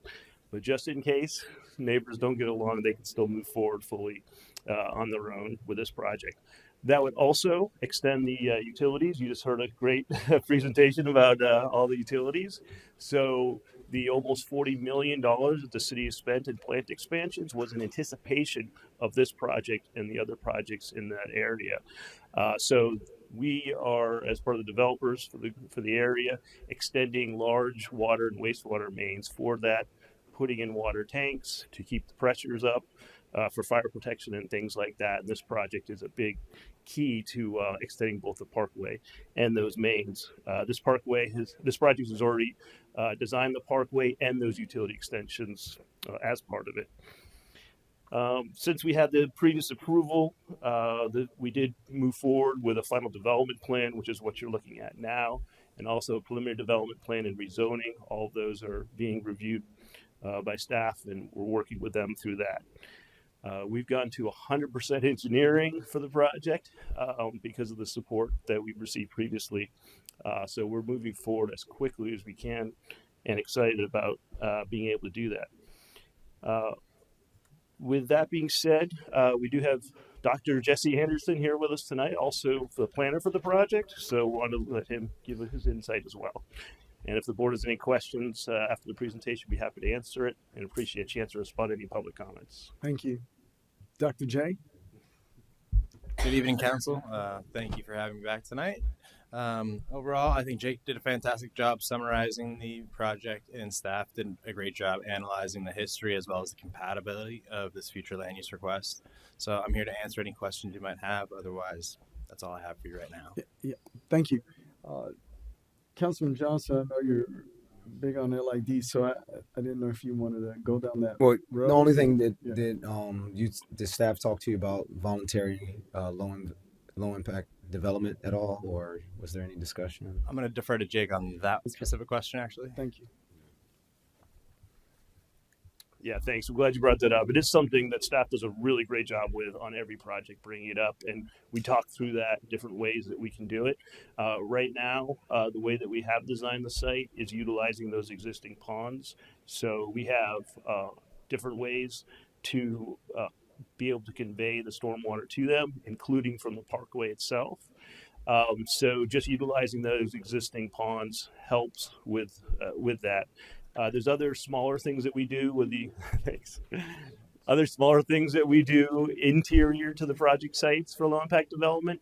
Everything from open swales rather than just piping everything, saving existing vegetation where we can, having more open green space, things like that. So all of those types of items are involved with the project. So we appreciate that. And one thing I didn't mention either is this project did look at the potential for a fire station or police station, but because we're the engineers of record for Ashland Park, Emerald Lakes, Waterstone, and Cypress Bay Preserve, we know that Waterstone and Cypress Bay Preserve are already working with staff on a temporary and a possible permanent fire department location. Emerald Lakes has both a police and fire station location set aside, and so does Ashland Park. So since this one sits in the middle, it didn't seem any reason for this project to need to do that. Thank you. Thank you. Councilman Weinberg, any questions? Yeah, no, nothing further to add. It's just that, this project was approved some time ago. 21, 22. Yeah, there's been really no change in it at all. The only reason it's even coming back to us was because the city made an error. So, this is a nice project. It's not going to really add a lot of traffic to local roads because entrances and exits are all on St. John's Heritage Parkway. If they have to go north, they're going to get on 985 from the Parkway. The commercial development is going to be to the south end. That's the only development part that will have direct access to Meeker Road. So, it's really a well-designed project. What is the timeline, Jake? As soon as we can move forward. We had a delay because of this process being done, so we're excited to move forward. As I mentioned earlier, we're already 100% designed, and we've already going through the city for the PDP zoning, FDP, and we will finalize a developer's agreement for the parkway as well, because we're going to provide stormwater outside of the right-of-way and maintain it so that it does not become a burden on the city. Could you give me any intel on Ashton Park while you're at it? Ashton Park is basically the same place in the process. It's a little bit behind. It has submitted a final development plan, preliminary development plan, rezoning, and then they added 133 acres to it, which is, I'm so excited about. It's a whole town center area. It's going to be like Winter Garden, I think. In fact, it's the same developer as Winter Garden, and we're really excited to see that be able to come there because it's got that visibility at the west end off of I-95. So we really are very excited about that. So that one's probably trailing this one by a few months. Yeah, okay, trailing it by a few months. Yep. Is that okay? Yeah, so pretty close. Pretty close. And working together for the Parkway extension, That's good. utility extensions as well. All right, that's great. Great report. Thank you. Any additional questions, Deputy Mayor? Thank you, Mayor. I'll be quick. Jake, I know we had a great presentation about the progress with our utility department.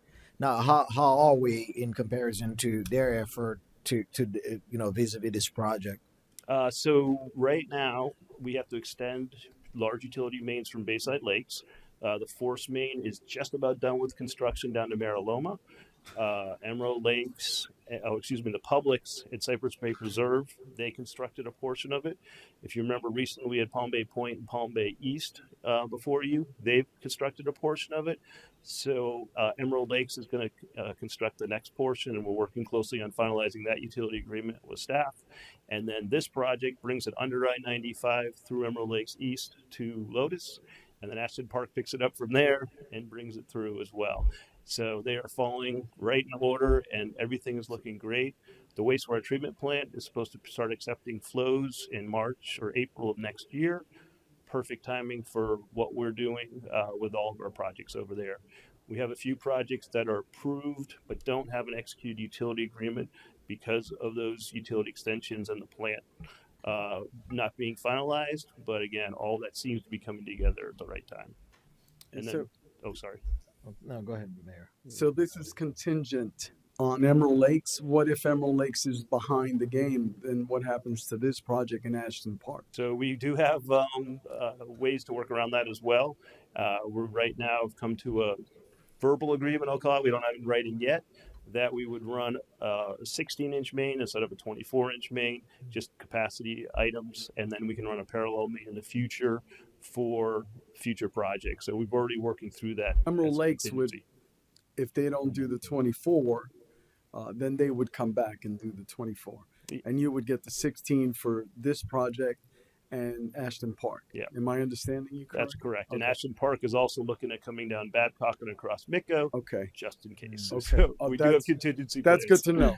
Yeah. That's good to know, because either way, Ashton Park's going to happen. It's just that this piece is really critical to that too. Well, this is because this project isn't far enough along yet where it's dedicated the right of way for the parkway, where that would be the next steps in the process. So we really need for that parkway to be extended for Ashton Park to be successful. This project just needs to be a part of it. Copy that. Thank you. Any Yeah. additional questions? Mr. Yes, Mayor, sir. if I may, just in the interest of full disclosure, I did speak to Dr. J actually a couple of weeks ago, and I spoke to Ms. Vrzenko about this just yesterday. Thank you. I appreciate that. Thank you. Same Deputy here. Mayor. I must put that on record as well. I did communicate with Ms. Zenka as well today about this project. Just last comment, Mayor. Now, the pond were they all man-made or were they due to existing wet preservation? It was a borrow pit done many decades, at least 20 or 30 years ago. So it was a borrow pit for fill source, probably a Department of Transportation project, but I'm not really sure because there's not much other development in that area. Okay. Well, thank you. I looked at over 11 acres of that overall project. It's all with the stormwater retention. So yeah, I think that's great. We have some really cool interconnectivity with walkways and pedways between the multifamily and the commercial. I mean, we're really excited about it. It's going to be a spectacular view. Awesome. Thank you, Jake. Thank you. Thank you, sir. All right.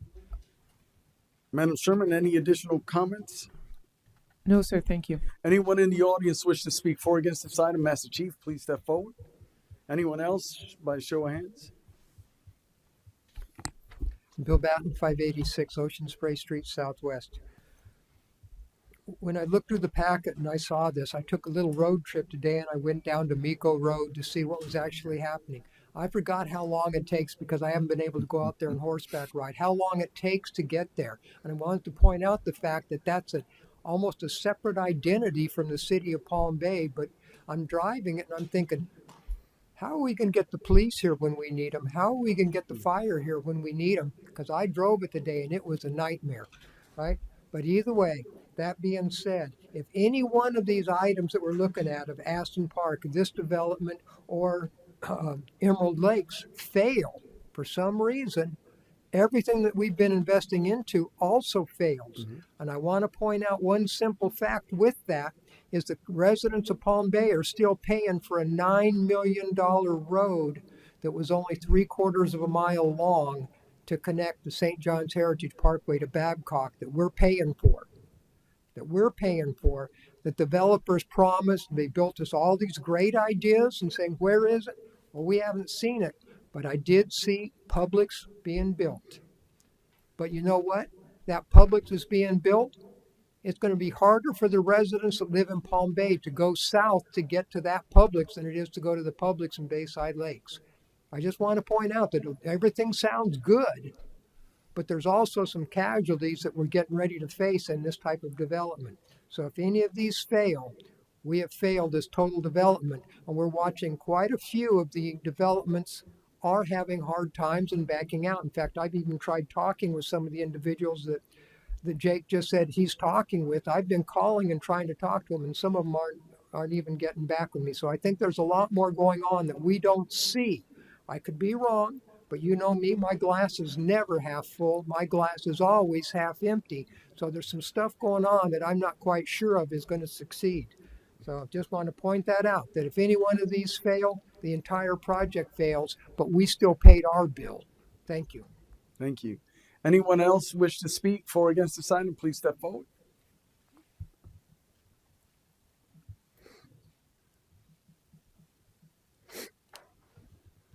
Good evening. Robert Stice, 1796 Winbrook Drive Southeast. I don't know if I'm for or against this item. I wish there was a video on what the proposal is, but what happens if there is a piece? I'll go ahead and hand this to you. Can't see it. I'll hand it to What happens if a piece does fail? To Bill Say Batten's again? point. What happens if what Bill is referring to, if there's a piece of this that does fail? What's plan B? I mean, the developers seem to be nice guys. They come out here. They do promise you the world. Crap happens, does it not? How often have we experienced that? How much cake have we spent on mistakes? Is that being considered on this? It's wonderful. When I see something like this, I know you're thinking about restaurants. Me too. But if a piece of this fails, what happens? I mean, we'd look absolutely foolish. Have you given that due consideration? It's just not develop, develop, develop. And I just had somebody lean next to me and say, you know, I like to move down there, but when this goes in, traffic's already a bear. I said, you might need to get a pickup truck. If this fails, how serious are you taking this? It's got to be just as serious as you're excited to pass this, to move forward, to get things moving. So that's a question that I hope you're all are contemplating. Thank you. Yes, sir.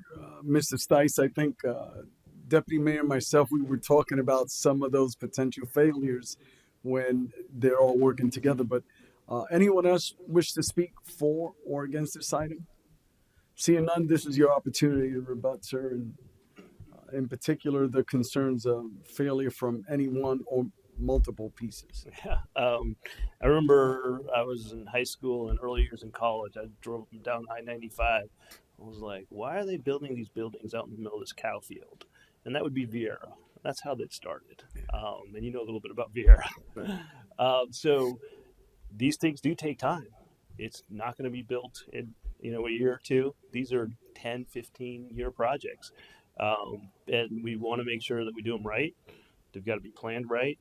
The visibility of I-95 is what we think will drive the success of them. These developers have, we call a letter of interest from someone that wants to purchase a portion of it, wants to bring in the first restaurant or the first medical facility, and they have stacks of them because of the interest. Now, there's been delays because we didn't have wastewater capacity. We still don't. So that's coming early next year.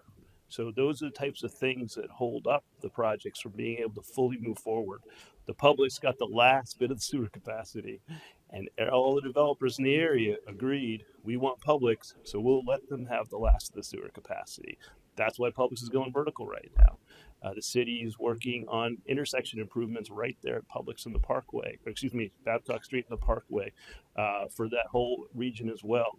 We just got the traffic signal in at Mariloma. Mariloma now loops all the way back around and comes back to the Parkway. That takes trips off of Babcock Street. I've been working out here for almost 20 years on all these projects, and you're seeing all the homes at Waterstone, all the homes at Cypress Bay Preserve, because they were closest to the utilities and closest to the intersection. Now you're seeing Emerald Lakes. Now you're seeing Lotus, then Ashland Park, Sunterra is coming. So it's pretty exciting, but it does take some time. And if you remember driving and seeing all those cows with those buildings coming up in the middle of the fields, look at Vieira today. So did I answer the questions? Thank you. Yes, sir. Thank you. Thank you. Any other questions? All right, seeing none, I'm closing the public hearing and asking for a motion.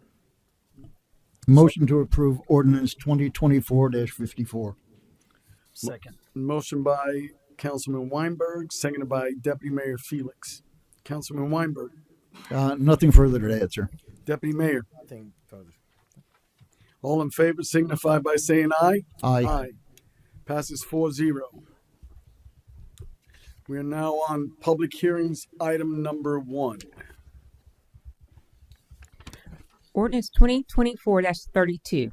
An ordinance of the City of Palm Bay, Brevard County, Florida, amending the Code of Ordinances, Title 17, Land Development Code, by repealing the Land Development Code in its entirety, providing for the repeal of ordinances or parts of ordinances in conflict herewith, providing for deletion from the City of Palm Bay Code of Ordinances, providing for a severability clause, providing for an effective date.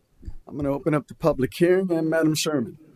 Thank you, Mayor. This first item is one of 11 of these public hearings, 1 through 11, that are all related to the Land Development Code changes that we've been working on with you all. So these are all for final reading.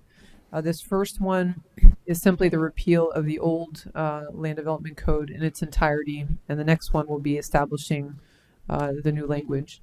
Thank you. Thank you. Is anyone in the audience that wishes to speak for or against this item, public hearing number 1? Seeing none, I'm closing the public hearing, asking for a motion. So moved. Second. Got a motion by Councilman Johnson, seconded by Deputy Mayor Felix.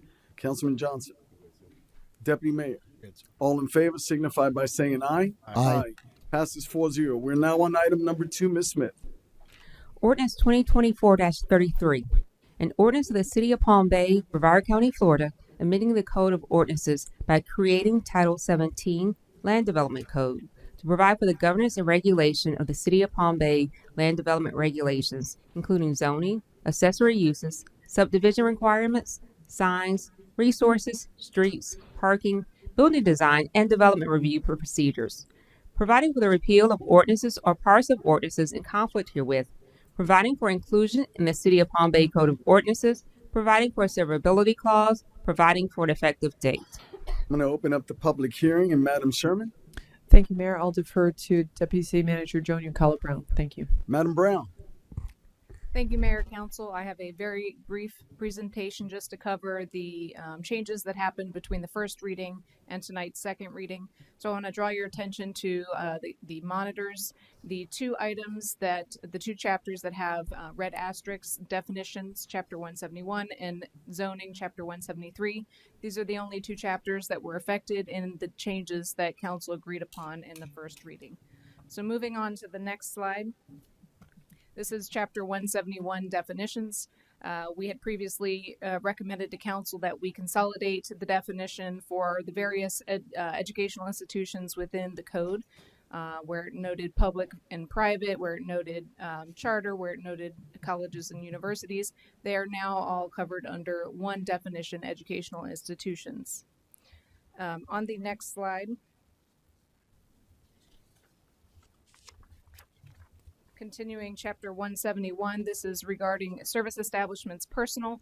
One area where we noted is that we didn't have a definition or a use for facilities that provide dance, music, athletic studios. We also noted that pet daycare facilities was in the definition, and it actually already has a standalone definition, so we struck that from the Chapter 171. In the bottom of the slide you see here, we added a definition for protected open space. And this was following feedback that we received from the public. And the feedback noted specifically that we were not allowing wetlands and conservation areas specifically to be counted towards the required open spaces. So that definition will accomplish that. Further, resource-based open space area, we did note that 100% of those protected open spaces are allowed to be counted towards the resource-based open space. So it just hits two birds, one stone. On the next slide, Chapter 173, this is the zoning code. We're going to cover a couple of the schedule of uses tables. This one is the residential schedule of uses table. Following council discussion and public comment, we did move forward with the removal of cluster subdivisions in rural residential, residential estate, and suburban residential. So you see that the cluster subdivisions is only allowed by conditional use in RS1, RS2, and RS3. Further, in residential subdivisions, we did strike public and private schools. While we did change the definition and consolidated it to educational institutions, internally we talked with in staff and city attorney's office and noted that we really probably shouldn't be allowing educational institutions in residential zoning districts anyway, considering the conversation that we had with council in the first reading. So going on to the next slide, this is your commercial uses zoning table. And there were a couple of changes that I want to point out here. We did note and council approved adding drive-through establishments as a permitted use and restricted commercial. So that is now noted in the table. Service establishments personal, we did note that we should allow this as a permitted use and restricted commercial, and with the footnote that it must be a minimum 15,000 square foot lot. Educational institutions is permitted by conditional use in restricted commercial, neighborhood commercial, community commercial, general commercial, highway commercial, CMU, and UMU. There are 3 footnotes related to educational institutions. Draw your attention to footnotes 3, 4, and 6. The lot shall have frontage on an arterial roadway or collector roadway. The site must be a minimum of 1 acre in size and shall have direct access to a collector or arterial roadway. All buildings must be set back a minimum of 20 feet, 50 feet for commercial dog kennels. That applies to a different footnote for a different use. And footnote number 6, a site shall be designed based on the maximum capacity of the facility. So this addresses accommodating the necessary parking, the traffic circulation, all of those features for educational institutions that we are faced with today. The following 3 that are stricken, educational service establishments, schools, and high schools, this really just kind of creates that consolidation under educational institutions and requires they all be conditional use. Small event space, staff noticed that this was not covered in some of the commercial zoning districts. It didn't really make sense that we did not allow small event space in some of the more intense commercial uses. So following council discussion under first reading, we added them as a permitted use in community commercial, general commercial, highway commercial, CMU, and UMU. Going on to the next slide, this is the institutional and industrial zoning schedule of uses. Service establishments, personal is continued. It is permitted by right in light industrial and heavy industrial. Educational institutions, again, is allowed conditional use in light industrial and heavy industrial. It is permitted by right in the institutional use zoning district. And then again, we have stricken the references to other school establishments because we are consolidating them under educational institutions. On to the next slide. This is just cleaning up some of the written text related to some of the changes that we already covered in the previous slides. Cluster subdivisions where it references rural residential within the text, that has been stricken. And then the lot sizes and impervious was edited, if you will, to not conflict with some of the changes made in the zoning districts that we've removed. And then moving on to the next slide regarding commercial recreation and open space. Again, this is cleaning up the textual based changes that we made that we already covered in the schedule of uses table, and it just creates the references for allowing protected open space to be counted towards your common open space. And that concludes the presentation. I'm happy to answer any questions. Thank you, Council. I'll start with Councilman Weinberg. Any questions, Councilman Weinberg? Well, just one thing. I'd like to see one change, made to it. And regarding, it's a simple change. It's regarding the courtesy notification of residences within 500 feet. As we know, sometimes people have complained that they haven't gotten notification, but specifically there was one instance recently, if you'll remember, the storage facility that was approved on Cogan Road, that no one was notified, but that's because they were in excess of 500 feet. So this is something I spoke to Ms. Saunders and Mr. Wise about, and they have no problems with it. I'd like to see if there are no residences within 500 feet, that be extended, the courtesy notices be extended to 750 feet. That's really the only thing change I'd like to see made. Why not just make it 750, period? Well, because if there are residences within 500 feet, a lot of residences within 500 feet, it's just not necessary. And at the additional cost to the developer, in instances when there are no residences within 500 feet, I can see extending it. I mean, we could extend it further ad infinitum, but there's no sense in doing that. So if there are no residences within 750 feet, they really wouldn't be affected very much. So, extending it from 500 feet to 750 feet just made sense to me. It makes sense to me too, but period, 750 regardless, instead of just 500. Yeah, exactly. Do I hear more? Do I hear more? I agree with you. I just prefer it to be just 750, straight across the board. Well, I'd like to hear from Mr. Wise and Ms. Saunders if she'd like to comment on that as well. Thank you. First of all, I do apologize. I was supposed to be at the last meeting. I had a last-minute family something come up, so I couldn't. I did see a lot of what was heard, a lot of great dialogue back and forth. I don't think Joan or Lisa slept in 6 months trying to work through this. They've met with us multiple times. So we do appreciate what a difficult process this is, and for this council to try to comprehend all of it. And there's a lot of minutia, a lot of details, but they do have big potential effects. So just discussing this one item with the 500-foot radius notification, it's a lot of work and a lot of expense to be able to do these notices. It's a ton of our staff time. It's a big expense to the developer. So if there are a lot of residents around, I can't tell you, we've sent out hundreds of letters on some of our projects. So I think the idea of 750, if it's a more rural location, I know Mr. Felix didn't get notified on our self-storage project.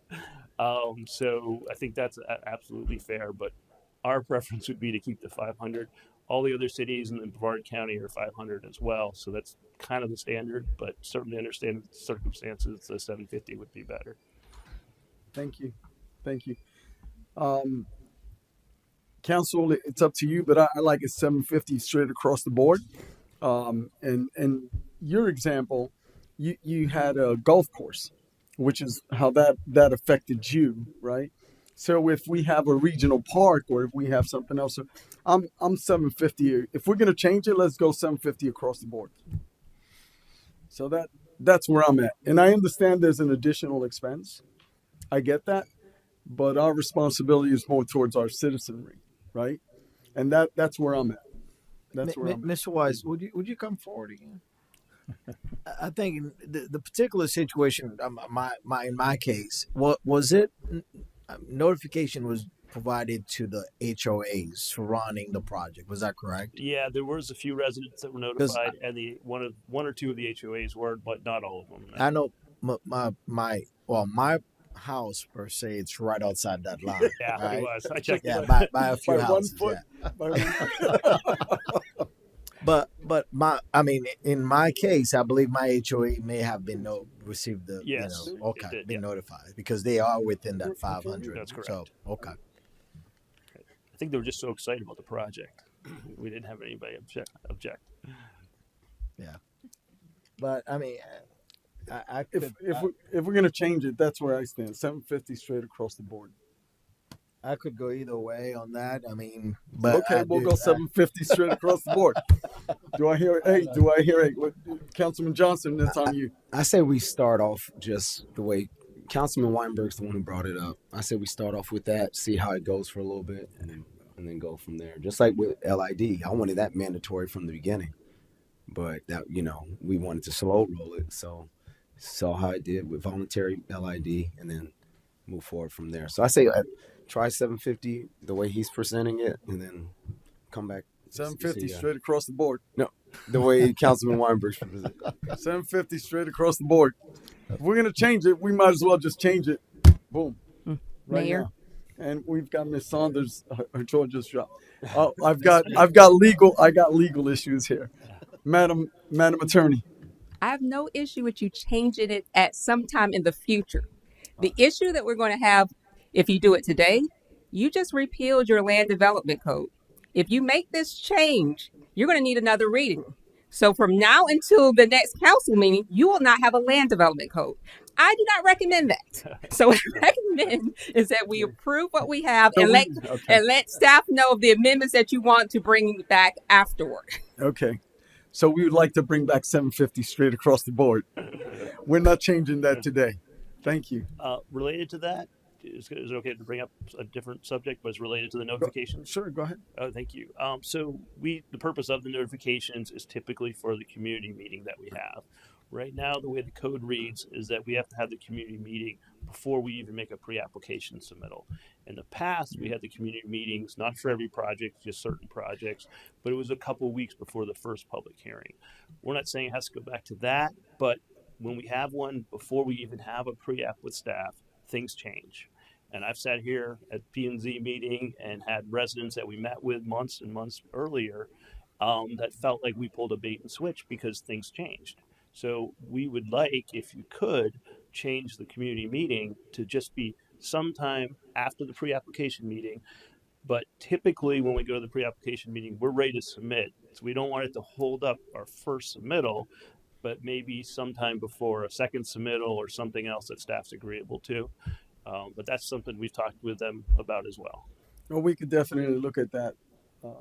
But Madam Sherman, what are your comments on that? Nothing for tonight. I'm certainly happy to discuss further with Okay. staff, and we'll bring something back for you all Okay. as you've directed. All right. Okay. So thank you. Thanks. And then I did have a couple other items because I wasn't at the last meeting. If I Well, can bring it's them kind up, of late, if it's- but I know. okay, we're gonna. It's items we've talked to staff before, so I just made a couple of notes. So on the open space requirements, there's a 20% open space requirement for industrial, 10% for commercial. One of the things that we deal with all the time is we have an industrial user that is looking for property somewhere in southern Brevard County, and if we compare what we have to do for a piece of property in Palm Bay versus a piece of property in Melbourne or West Melbourne, and they see a 20% open space requirement, they have to buy 20% more land to do the same thing. I hate to see those opportunities get passed at Palm Bay. So just something to consider is maybe not having that much open space for an industrial type project. I understand the desire. We all like the tree preservation and things that go with it. Mental health as well. I heard that said, but just something to consider because I sure hate to see those projects go up the road because they're competing for the cost of the development of the project. Well, that's a good note. I've heard the same thing, Ma- Mayor. Yeah. From Yeah. each- No, I know that's a good note, Madam Brown. We did talk about that during the first Yeah. public hearing, and in phase 2, we are going to be bringing back reducing that open space requirement for industrial. Yeah, and a lot of these items are things that will come back up in January for phase 2. And I apologize again. I just wasn't here at the last meeting, so I just wanted to bring up a couple. And then I know So you know that these are coming back in phase 2. Yeah, Okay, so we can deal with that when phase 2 happens. we can do that if you'd Yes, like. sir. Yes, sir. If these are something that we've already are discussing in phase 2, then yes, sir. Sounds good. I prefer we keep that dialogue then. Okay. Thank you. Thank you. Yeah, Mr. Mayor. Yes. Yeah, if I may, we're going to revisit these issues at a later date. But as far as the issue that I brought up, again, I just want to reiterate that this is a courtesy notice.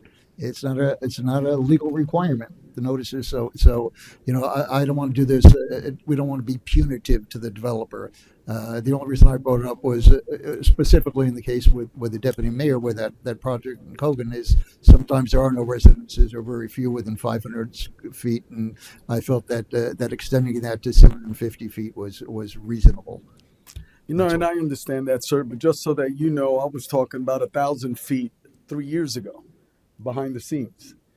So I thought that'd be a great compromise on my end. So I just wanted to give you that little piece of history as well. But I duly noted, brother. Duly noted. Anyone else wish to speak? Yes, sir. Step right up.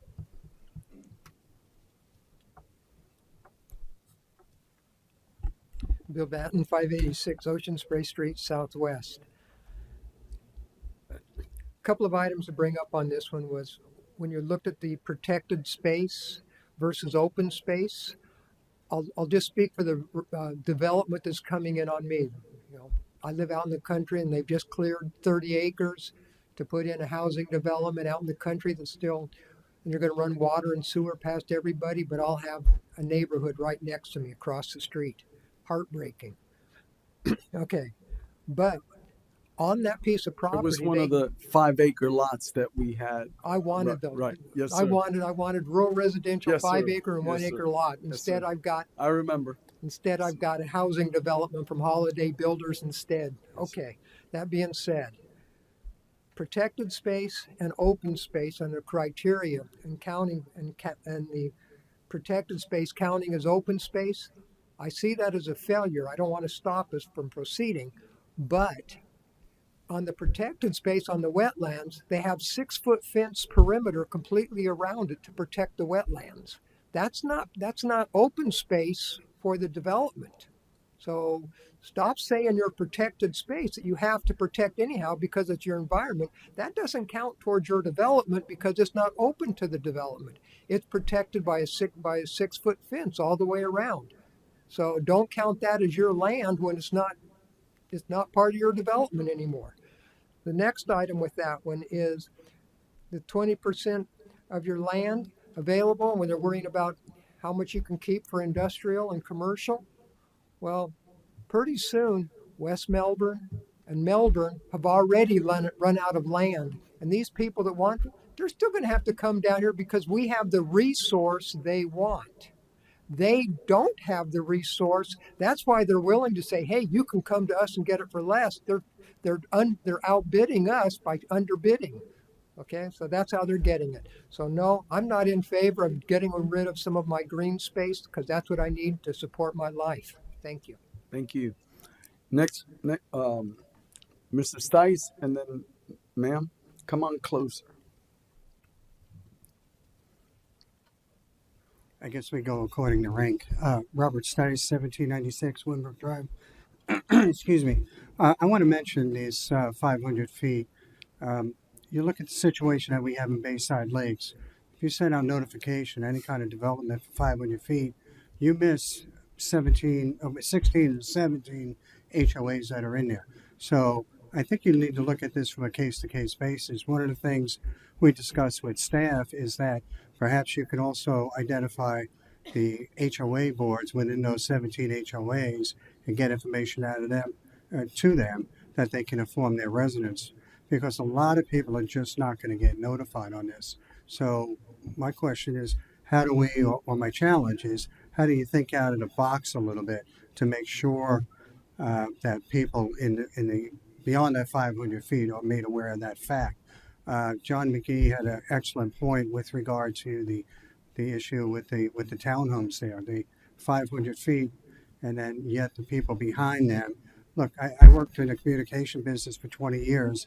We didn't communicate accurately in that particular environment. What makes we're going to think we're going to improve that overnight? So I think it should be 1,000 feet myself. But I thought the city pays for that notification. The developers pay for that, or does the city notify? But anyway, okay, I take that as developers.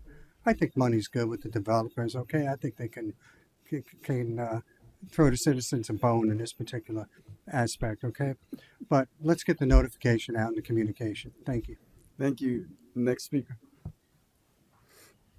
Susan Connolly. I appreciate this discussion in this time, and I appreciate the process, Mayor, that you opened up for phase one to have citizens come forward and participate in the land development code. I think for the first time I read the land development code, and and I think other citizens have, and so I do have some opinions about the things that have been discussed tonight from a citizen standpoint. Just on the 500 feet, I think another issue is where's the center for measuring the 500 feet? Is it the perimeter of the property or the center of the property? So that is an issue that needs to be addressed, and 500 feet is not enough. But that's my personal opinion. What I want to say is for phase two, to continue the process that was started. I want to applaud the city for the council, the staff, for having public open forums, to have discussions like this at a time when the codes are ready to be adopted is not the time. It's the time for developers and citizens and government to all come together and hash out. We each have a perspective, and to come into some sort of collaborative decision that benefits us all. So I would like to have a commitment again from the city that you will continue the process that was initiated in phase one, that there will be open discussions and that our comments will be recorded and reported, and thoughtfully have an actionable plan for them. And in phase one, that is all transparent. It's all in the notes. And I found it very beneficial to see what people have said, what they want, and to give and take. And one of my best memories of that process with Joan Uncle Brown sitting in the corner with developers there. I was there, citizens were there, and we were all talking about the issues and sharing our perspective. So there are some hard decisions to be made. And I think the way forward is exactly what was set in phase one. So thank you all. Thank you. Next speaker. Come on up.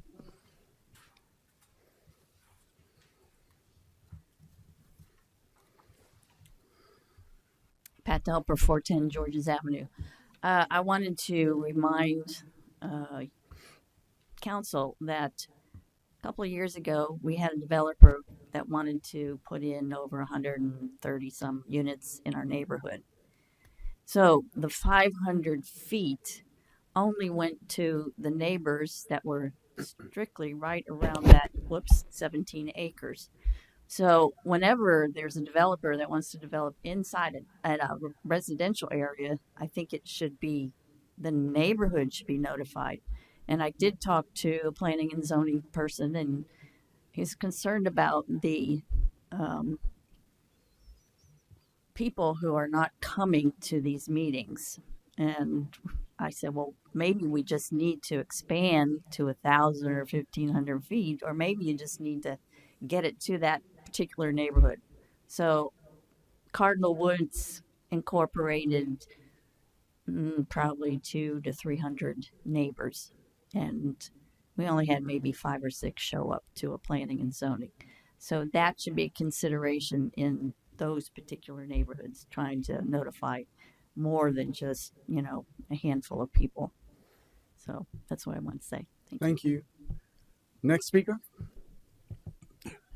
Seeing none, I'm closing the public. Mayor, we never got to finish with asking staff questions. We kind of jumped carry to on. Mr. Wise, and then no, my question is regarding educational institutions in NC zoning districts. I recall Councilman Weinberg and myself and the council given the direction to make sure that it's just completely removed from neighborhood commercial. But reading the 3 bullet points, I don't see. That's why I'm asking for elaboration from staff or from the city attorney. I see the use has been removed as a conditional use in all residential zoning districts in the schedule of uses table, but not for neighborhood commercial. So if I can get some clarification on that. Madam Brown? I'm happy to touch on it and then turn it over to Ms. Smith. The comment that I had received from council was to remove charter schools from the educational institutions. And my understanding in talking with the city attorney's office is that we cannot treat a charter school any differently than we could a public institution. No, it wasn't to remove. It was to remove the educational, to remove schools as a conditional use in neighborhood commercial.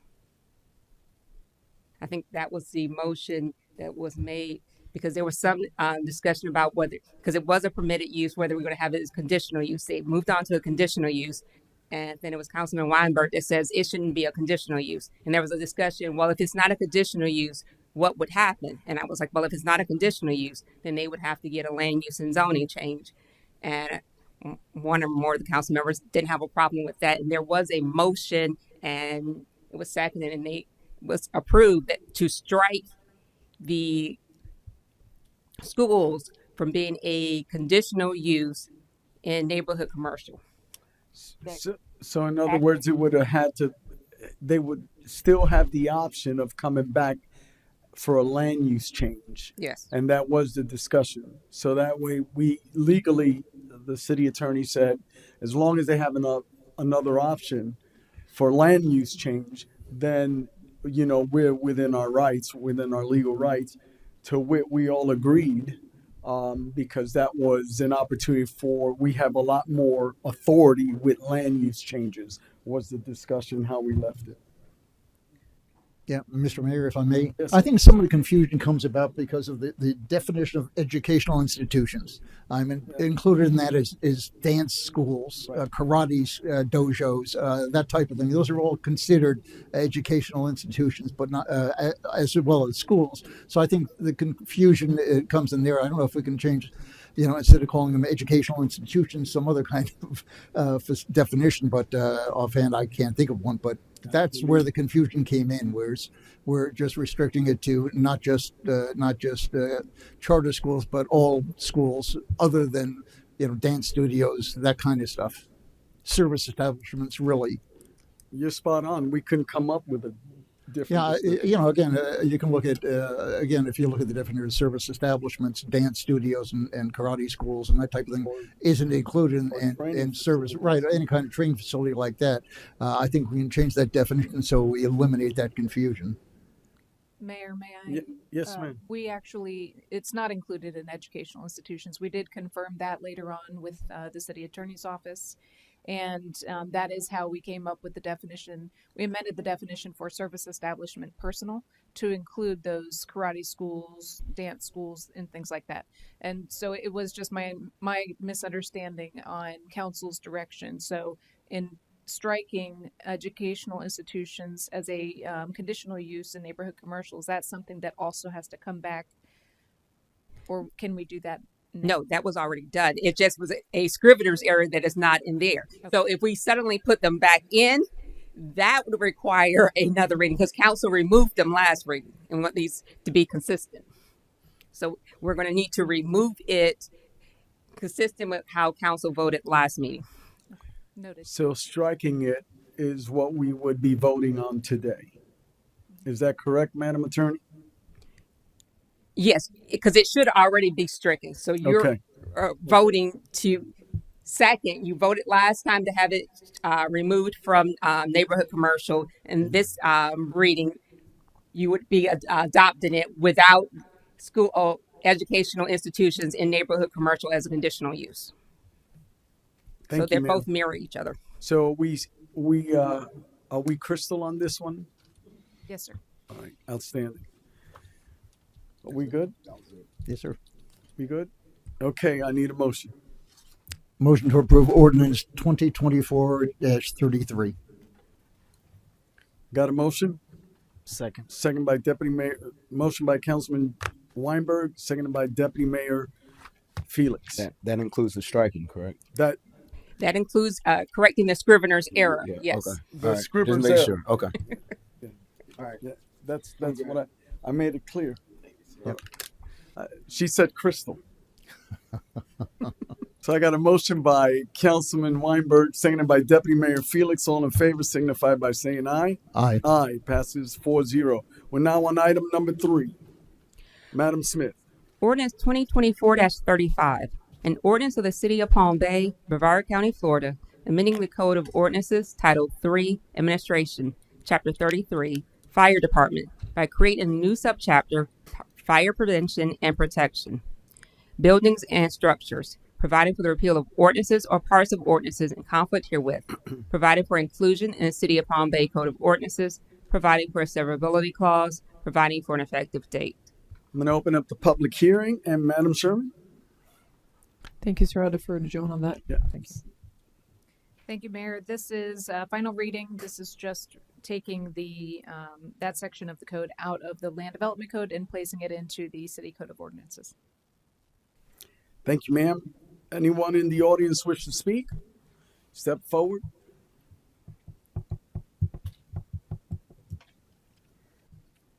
Bill Batten, 586 Ocean Spray Street Southwest.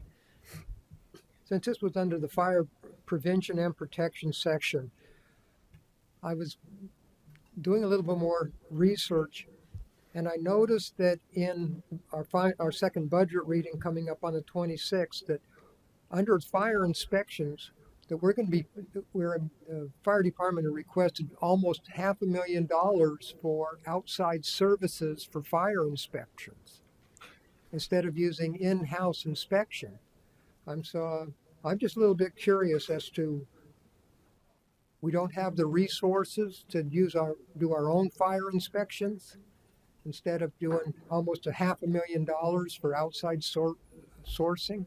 Just for curiosity, I'd like to know, because it's more of a question I'm going to try to bring up on the 26th. Okay, thank you. Thank you. Anyone else wish to speak for or against this item? Seeing none, Madam Sherman, you want to have the fire chief come up? If you'd like, certainly. Yes. Chief Stover?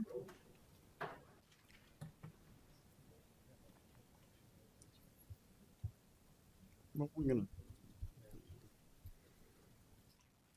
I guess we'll speak about this again in the near Yes. future, but Good evening. Yes, what we did in April is we had taken and disbanded the fire prevention division of the fire department. What that did was create a cost savings, and at the same time, it allowed us to move into a training division. So far, what we've done is we've been able to clean up a lot of inconsistencies that we found in the fire prevention division when it was under the fire department. We've removed approximately 1,500 duplicate and triplicate inspections that were in there that shouldn't have been. We've been able to increase our fire inspections to a point where that we hired on two outside fire inspectors from a company called PDCS using a current contract with the city. What that's done is it's brought us to a point to where that and I have not asked for this yet, we're still running final numbers. It looks like for another half of an FTE later down the road, we'll be able to complete 100% of all of the fire inspections in the city of Palm Bay, which has not been done before. So we've maximized the efficiencies of the training of the fire prevention division by contracting it out to PDCS. We've increased the number of inspections being done, the quality and the turnaround, and we've actually been able to go through and reduce a lot of the duplicates that were in there. And with that, to date, we have, let me pull this up over here. We have brought in over $95,000 since April, which it cost us $96,680 for one inspector. So just since April, we've brought in enough money through this private company to pay for one inspector. We're doing two. So over the period of a year, you'll see where we have these additional cost savings, which helped us, again, offset the cost and increase the efficiency and allowed us to create a training division, which the fire department didn't have, which is vital to making sure that the firefighters are safe and doing the job correctly so they can provide the protection to the citizens and visitors of the city. okay, thank you. We'll be discussing this further. Yes. Just wanted to give just a brief overview for Master Chief now. Right. Thank you. Thank Anyone else wish to speak for or against this item? Seeing none, I'm closing the public hearing and asking for a motion. Or do you have any other questions, gentlemen? No, sir. I need a motion. Got a Second. motion by Councilman Johnson, seconded by Councilman Weinberg. Any further discussion? Seeing none, all in favor signify by saying aye. Aye. Aye. Passes 4-0. We are now on item number 4. Ms. Smith. Ordinance 2024-36. An ordinance of the City of Palm Bay, Brevard County, Florida, amending the Code of Ordinances, Title 7, Traffic and Vehicles, Chapter 74, Stopping, Standing, and Parking. Subchapter Parking Regulation, by including provisions for vehicles in residential areas, providing for the repeal of ordinances or parts of ordinances in conflict herewith, providing for inclusion in the City of Palm Bay Code of Ordinances, providing for a severability clause, providing for an effective date. I'm going to open up the public hearing. Madam Sherman. Thank you, sir. For the next series, I will defer to Joan. Thank you, Mayor. I believe there was some initial changes proposed to this chapter in addition to moving this out of the Land Development Code. We had proposed adopting the ITE traffic data for maximum parking.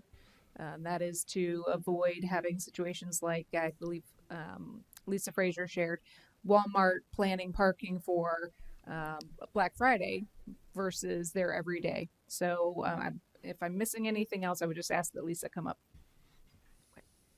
Thank you, ma'am. Any questions, council? Okay. Anyone wish to speak for or against this item? Seeing none, I'm closing the public hearing and asking for a motion. Second. Got a motion by Deputy Mayor Felix, seconded by Councilman Johnson. All in favor, signify by saying aye. Aye. Aye. Passes 4-0. We're now on item number 5. Ordinance, Smith. Ordinance 2024-37. An ordinance of the City of Palm Bay, Brevard County, Florida, amending the Code of Ordinances, Title 7, traffic and vehicles by creating Chapter 75, golf carts, providing for the repeal of ordinances or parts of ordinances in conflict herewith, providing for inclusion in the City of Palm Bay Code of Ordinances, providing for a severability clause, and providing for an effective date. I'm going to open up the public hearing and ask Ms. Sherman. Thank you, Mayor. This is Ms. Brown? no problem. This is the same comment for, I believe, all of these except for item public hearing number 8. We are moving these chapters out of the Land Development Code and into the Palm Bay Code of Ordinances. Thank you, ma'am. Anyone in the audience wish to speak for or against this item? Seeing none, I'm closing the public hearing, asking for a motion. Second. Got a motion by Deputy Mayor Felix, second by Councilman Johnson. All in favor? Aye. Signify by saying aye. Aye. Passes 4-0. Now on item 6, Madam Smith.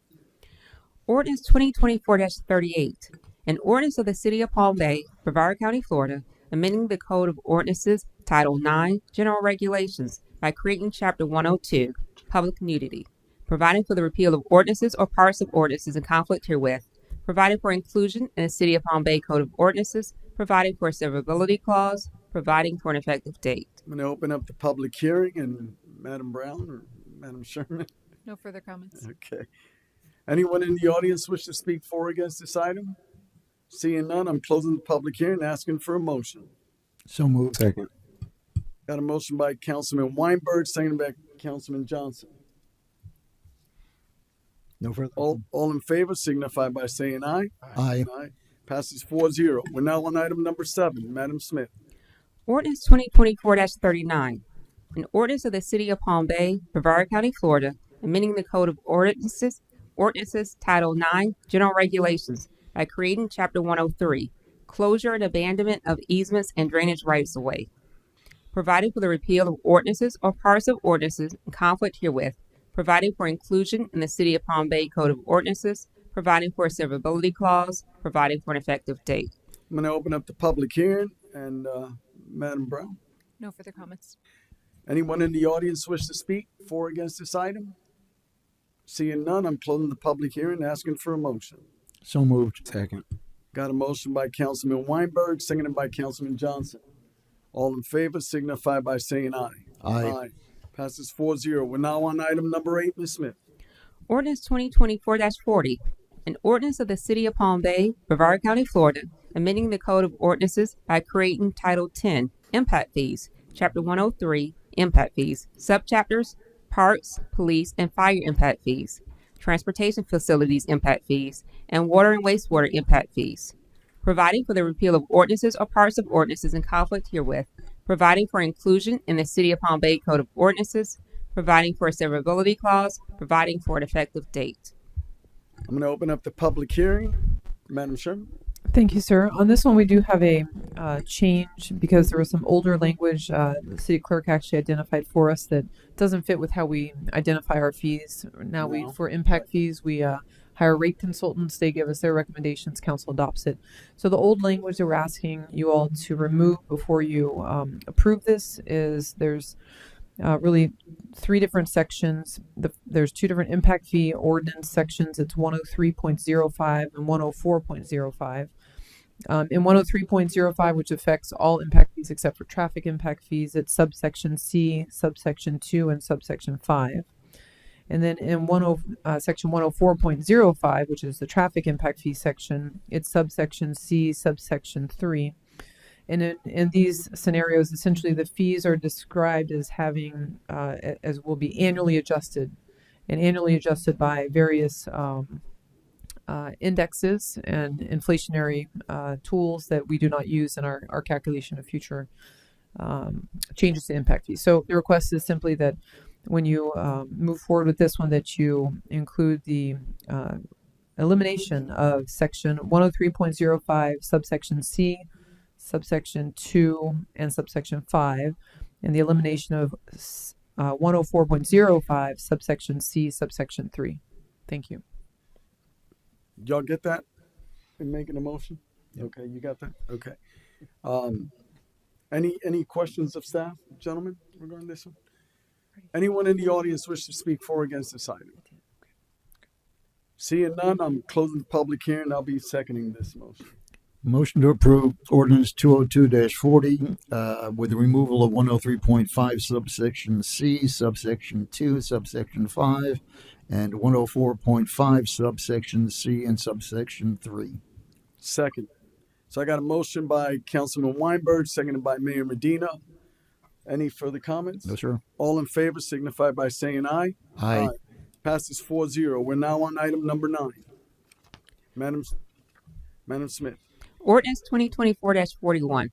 An ordinance of the City of Palm Bay, Brevard County, Florida, amending the Code of Ordinances, Title 20, Utilities Code, Chapter 201, Sewer Use, Subchapter Private Lift Stations, by including provisions related to emergency power and pumping equipment for residential and multifamily developments, providing for the repeal of ordinances or parts of ordinances in conflict herewith, providing for inclusion in the City of Palm Bay Code of Ordinances, providing for a severability clause, providing for an effective date. I'm going to open up the public hearing, and Madam Sherman. Madam Brown. No further comments. Any questions? Anyone in the audience wish to speak for or against this item? Seeing none, I'm closing the public hearing. Need a motion. So moved. Second. Got a motion by Councilman Johnson, seconded by Councilman Weinberg. All in favor signify by saying aye. Aye. Passes 4-0. Item number 10. Madam Smith. Ordinance 2024-42. An ordinance of the City of Palm Bay, Brevard County, Florida, amending the Code of Ordinances, Title 20, Utilities Code, by creating Chapter 204, Stormwater Management Utility, providing for the repeal of ordinances or parts of ordinances in conflict herewith, providing for the inclusion in the City of Palm Bay Code of Ordinances, providing for a severability clause, providing for an effective date. I'm going to open up the public hearing. Staff? No further comments. Anyone in the audience wish to speak for or against this item? Seeing none, I'm closing the public hearing and asking for a motion. So moved. Second. Got a motion by Councilman Weinberg, seconded by Councilman Johnson. All in favor, signify by saying aye. Aye. Aye. Passes 4-0. We're now on item number 11. Madam Smith. Ordinance 2024-43. An ordinance of the City of Palm Bay, Brevard County, Florida, amending the Code of Ordinances, Title 20, Utilities Code, by creating Chapter 205, Water Shortage Emergency, providing for the repeal of ordinances or parts of ordinances in conflict herewith, providing for inclusion in the City of Palm Bay Code of Ordinances, providing for a severability clause, providing for an effective date. Thank you, ma'am. I'm going to open up the public hearing. Madam Brown? No further comments. Anyone in the audience wish to speak? Step forward, Master Chief.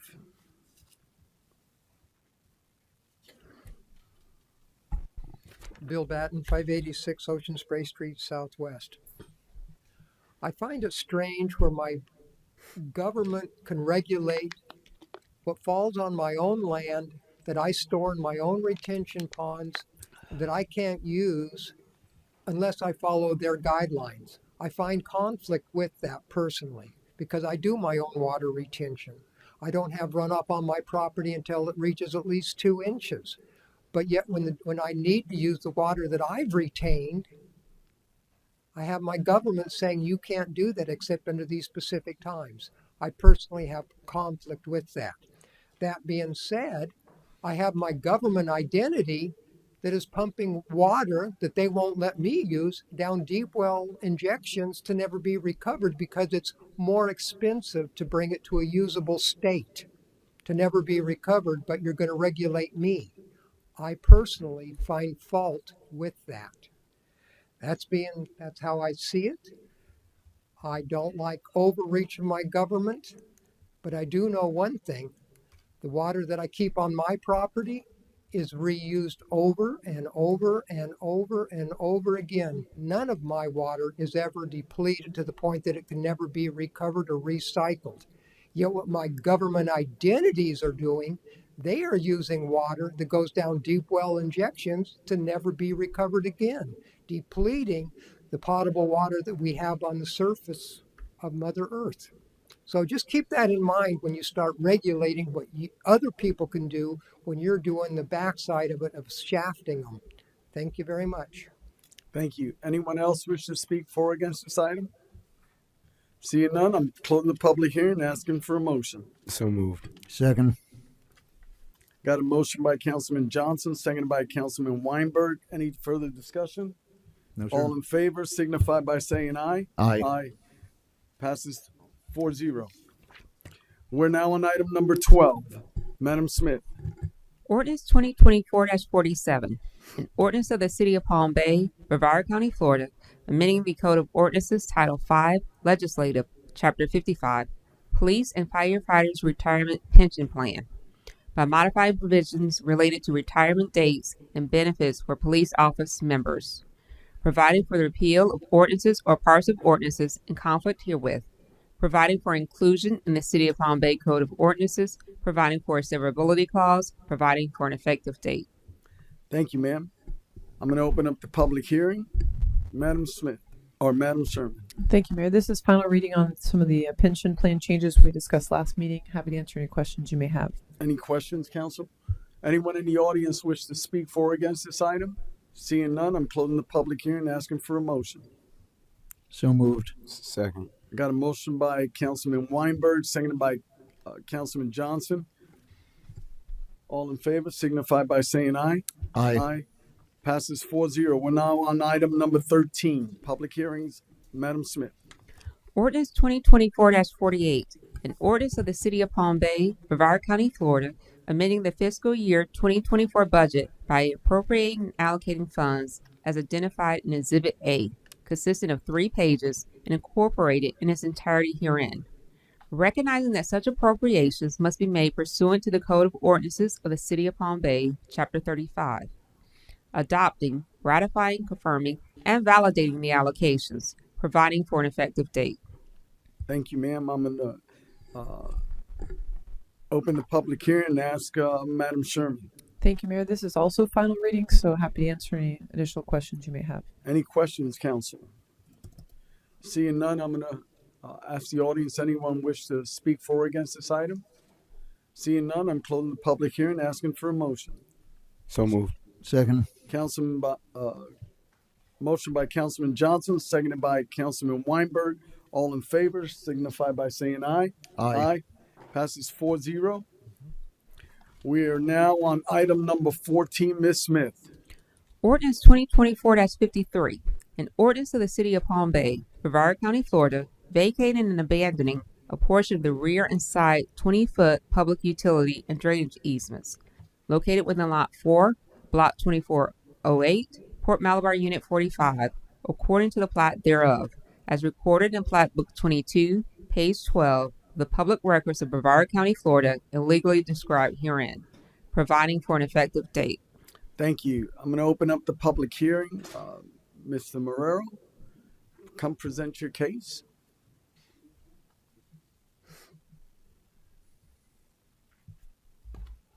Okay, I'm Eric Marrero. It's my wife Cynthia Marrero, 290 Naylor Street, Palm Bay, Florida. In 1999, we had this home constructed. We were very excited. What we weren't aware of at the time, because we were young and not we didn't have the ability to ask all the questions we should have at the time, just not experienced. There was an easement on the property for the drainage on both the backside of the property and the side of the property, 20 foot. Could not put any permanent structures there. So we figured that no big deal. We're probably never going to do anything. Thought maybe it'd be a 3-year ordeal in the house, 5 years, we'd move on. Children come along, we want to put an in-ground pool. We want to put the pool behind the house. We went through this process in 2005. Not very fortunate. Wasn't granted vacate at that time. We put the pool off to the side of the house. As a part of that whole process, we went ahead and put some hedge vegetation, landscaping to beautify the back of the property, and it runs along the side of the property. We made use of what we could do at the time. So now here in 2024, we want to go ahead and put a he shed on the side of the house. Sometimes they get in trouble.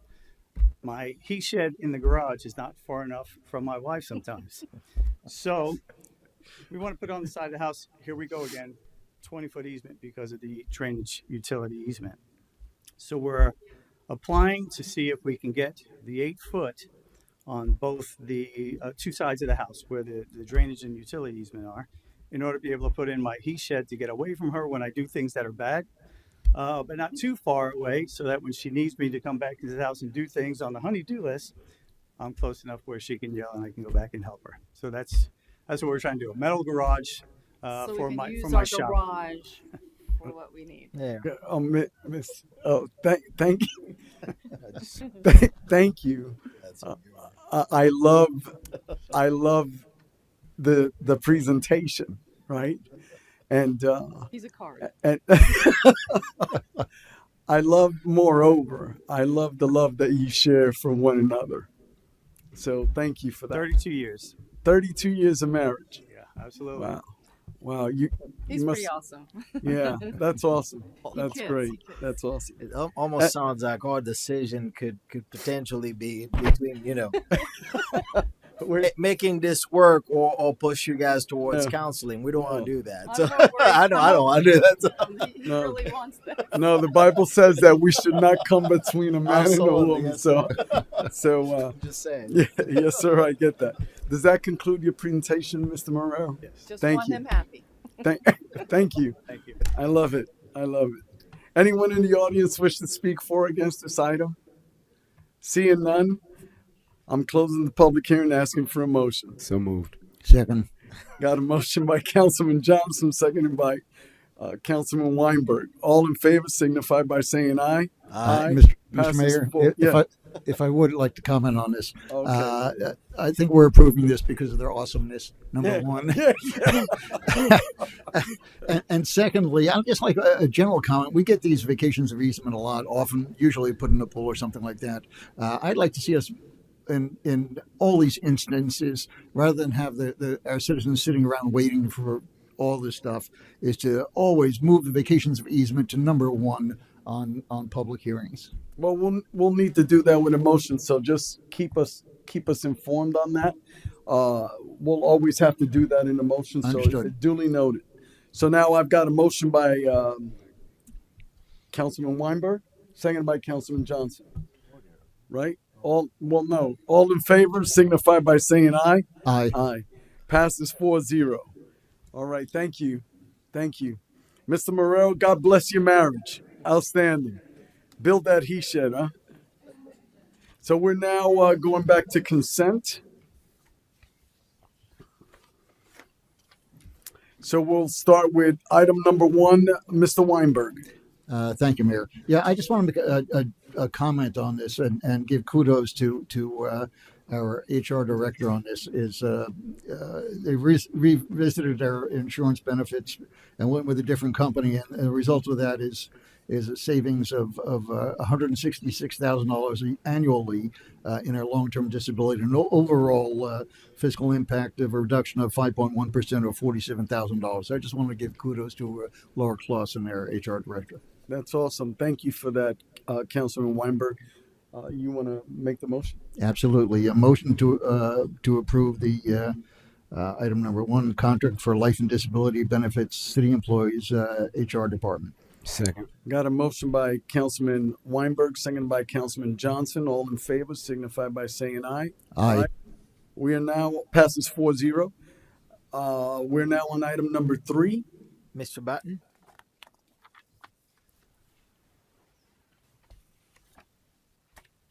Bill Batten, 586 Ocean Spray Street, Southwest. When I was going through the packet, I saw the modifications or the overrun that happened on Mitten Road that required for the request for extensions, but I could not see any kind of a breakdown that was asking for cost overrun on Waco Boulevard within the packet. So that's just my simple question. I had 2 streets listed and I could see no overrun on Waco. Thank you. Thank you. Madam Sherman? Yes, I apologize for the confusion. The project was bid out as Minton Road and Waco, 2 streets, 1 project, so that's why the title included both, but there's no change to the Waco part of the project. Thank you. I need a motion. Mr. Mayor, if I may, I would have pulled this myself if Mr. Batten didn't.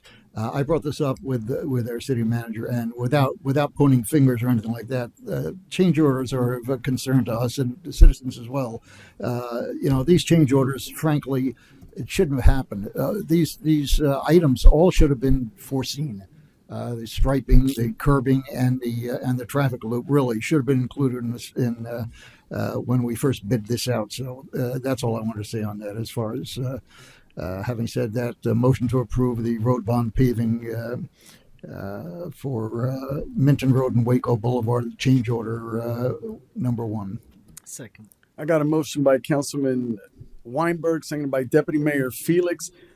Councilman Weinberg, you're spot on. I think in this changeover, there have been deficiencies, and moreover, we're going back, policing those items that were done by a former employee. Yeah. So that is the result of that. We want to make sure that we dot our I's and cross our T's. But to your point, exactly right. But ideally, we don't have change orders. Yep. So I got a motion by Councilman Weinberg, seconded by Deputy Mayor Felix. All in favor, signify by saying aye. Aye. Aye. Passes 4-0. We're now on item number 4. Mr. Batten? Bill Batten, 586 Ocean Spray Street, Southwest. For the amount of money that the city's working with, it's a large sum that they're working with their investments. I understand why the guidance is that at the cost that it is. But what I thought was strange was we haven't jumped in that big of an increase. We went from $34,000 a year to $115,000 a year. I didn't think we were investing difference that much to make such a big jump. When you take $34,000 last year is what we paid the company, and this year we have to pay them $115,000. That's a significant jump. Now, if I'm going to see that same amount of increase in my guaranteed income, it might warrant it. But if I'm not going to see that amount, then you might want to be looking at a different company, even though they've been treating us well and they've been succeeding. The whole thing is look at your budget, save where you can save, because that's a significant jump. $34,000 last year to $115,000 next year. Okay, thank you. Thank you. Madam Sherman, just a little bit of the details of what has ensued with Yes. the amount of, or the volume, if anything. Yes, sir. And I'll correct also, when we actually first put this, the first year we had this in place, the amount we spent was about $41,000. We thought the projection originally was the $39,000 you're referring to in the first year of the contract, but we exceeded that in the first year. The second year in 2022, it was about $49,000. In 23, it was $80,000. And fiscal year 24 was $105,000. And in this FY25, our projection, our FY24 end of year total estimate is $105,000. And then our 25 projection is $124,000. So it's been building because we've been increasing in our money that we have available to invest. And so we're actively investing, as we actually talked about at a recent council meeting, as much cash as we have available, whether it's impact fees, road bond proceeds, et cetera. We are investing everything that we can to the very best of our ability to get a lot of interest off of that. So the last thing I would say on this is that this is an item that simply because it's exceeding $100,000, it needs to come back to council for spend authority. But all of these costs are covered through the investments in the different funds that they come out of. So, thank you. Thank you. I need a motion. So moved. Second. Got a motion by Deputy Mayor Felix, seconded by Councilman Weinberg. Any discussion, gentlemen? No, sure. Seeing none, all in favor signify by saying aye. Aye. Aye. Passes 4-0. We're now on item number 6. Resolution? Mr. Batten? Oh, no. You going first? Resolution 2024-26. A resolution of the City of Palm Bay, Brevard County, Florida, amending Resolution 2023-35 as amended by Resolutions 2024-02, 2024-13, and 2024-24. Adopting the classification and pay plans and the position control plan for employees of the City of Palm Bay for fiscal year 2023 through 2024. rescinding resolutions or parts of resolutions in conflict herewith, providing for an effective date. Thank you, ma'am. Bill Batten, Master Chief. 586 Ocean Spray Street Southwest. This was kind of a simple question. I couldn't figure out what was the amount of percentage gain from last year to this year when we were looking at the pay plan positions. What would, because some of them look, by my standard, I'm an old man, 73 years old. What I think is a lot of money, evidently, is not a lot of money anymore. But so when I'm looking at these pay plans, how much did they increase from last year to this year? Okay, I just want to see what my inflation rate is going on and what we have to pay the employees. Thank you. Thank you, Madam Sherman. I would have to talk to Mr. Batten to get a little more detail on his question. Every time we update a union contract, the pay plans in those union contracts changes. So each contract is different, and so from year to year there are increases that are built into those pay plans that are different from each other. And then the increases that apply to general employees each year, sometimes those are applied to the pay plan and sometimes they're not. So we could certainly talk more, but I don't have an answer to that question just straight away. Thank you, ma'am. I need a motion. So moved. Again. Got a motion by Councilman Weinberg, seconded by Councilman Johnson. All in favor signify by saying aye. Aye. Aye. Passes 4-0. I know item 8 was withdrawn, but you had some questions. I want for you to for staff to talk about the future because this is coming down. It's tabled to I think the October 17th meeting. I think it's important because you're always avid about these projects, anyways. But it's withdrawn. All right. Okay. So we're now on old and unfinished business. Yes, Mayor, I'd like to make a motion to appoint William Coley Manhan, I'm probably saying it wrong, to the adult member position on the Youth Advisory Board. Second. I got a motion. Is the gentleman here? Is William here? William? No? Okay. I got a motion by Deputy Mayor Felix, seconded by Councilman Johnson. Any discussion? You love that board, so you're trying to get it back up? Okay. All in favor signify by saying aye. Aye. Passes 4-0. We're now on new business item number 1. Madam Smith. Yes, Mayor. I'm bringing forth Attorney Travis Walker. He's with the law firm, the law offices of Travis R. Walker. He's proposing to represent the city in litigation against persons or businesses that facilitate or are involved in human trafficking within the city. The representation would be on a contingency fee basis. He's here today. He's going to have a presentation and be available to address any of council's questions. Thank you. Carry on, sir. Thanks for joining us today. Mayor, City Council, for the record, Travis Walker here on behalf of the law offices of Travis R. Walker. I had the privilege and honor of speaking with your city attorney and meeting a few of you at the breakfast for the city Florida League of Cities a few weeks ago, and was discussing the dangers, the problems of human trafficking, and how it is terrible and what's going on. The state of Florida is the third largest state with regards to trafficking that's occurring. And we have a presentation today to kind of walk you through our proposal and what we are anticipating. So subject representation, the city of Palm Bay in litigation against human trafficking locations and establishments involving or facilitating human trafficking, and doing this on a contingency fee basis. A contingency fee meaning that we don't recover any of our attorney's fees unless we recover on behalf of the city. Background and purpose, human trafficking has become a growing issue in many municipalities, including Palm Bay, Florida. The city of Palm Bay seeks legal representation to act against establishments that facilitate or are involved in human trafficking within the city. Similar to the opioid litigation pursued by various cities and states, this litigation model seeks to hold responsible parties accountable for contributing to a public health and safety crisis. So the model that we're using is almost identical to the what was used in the opioid crisis.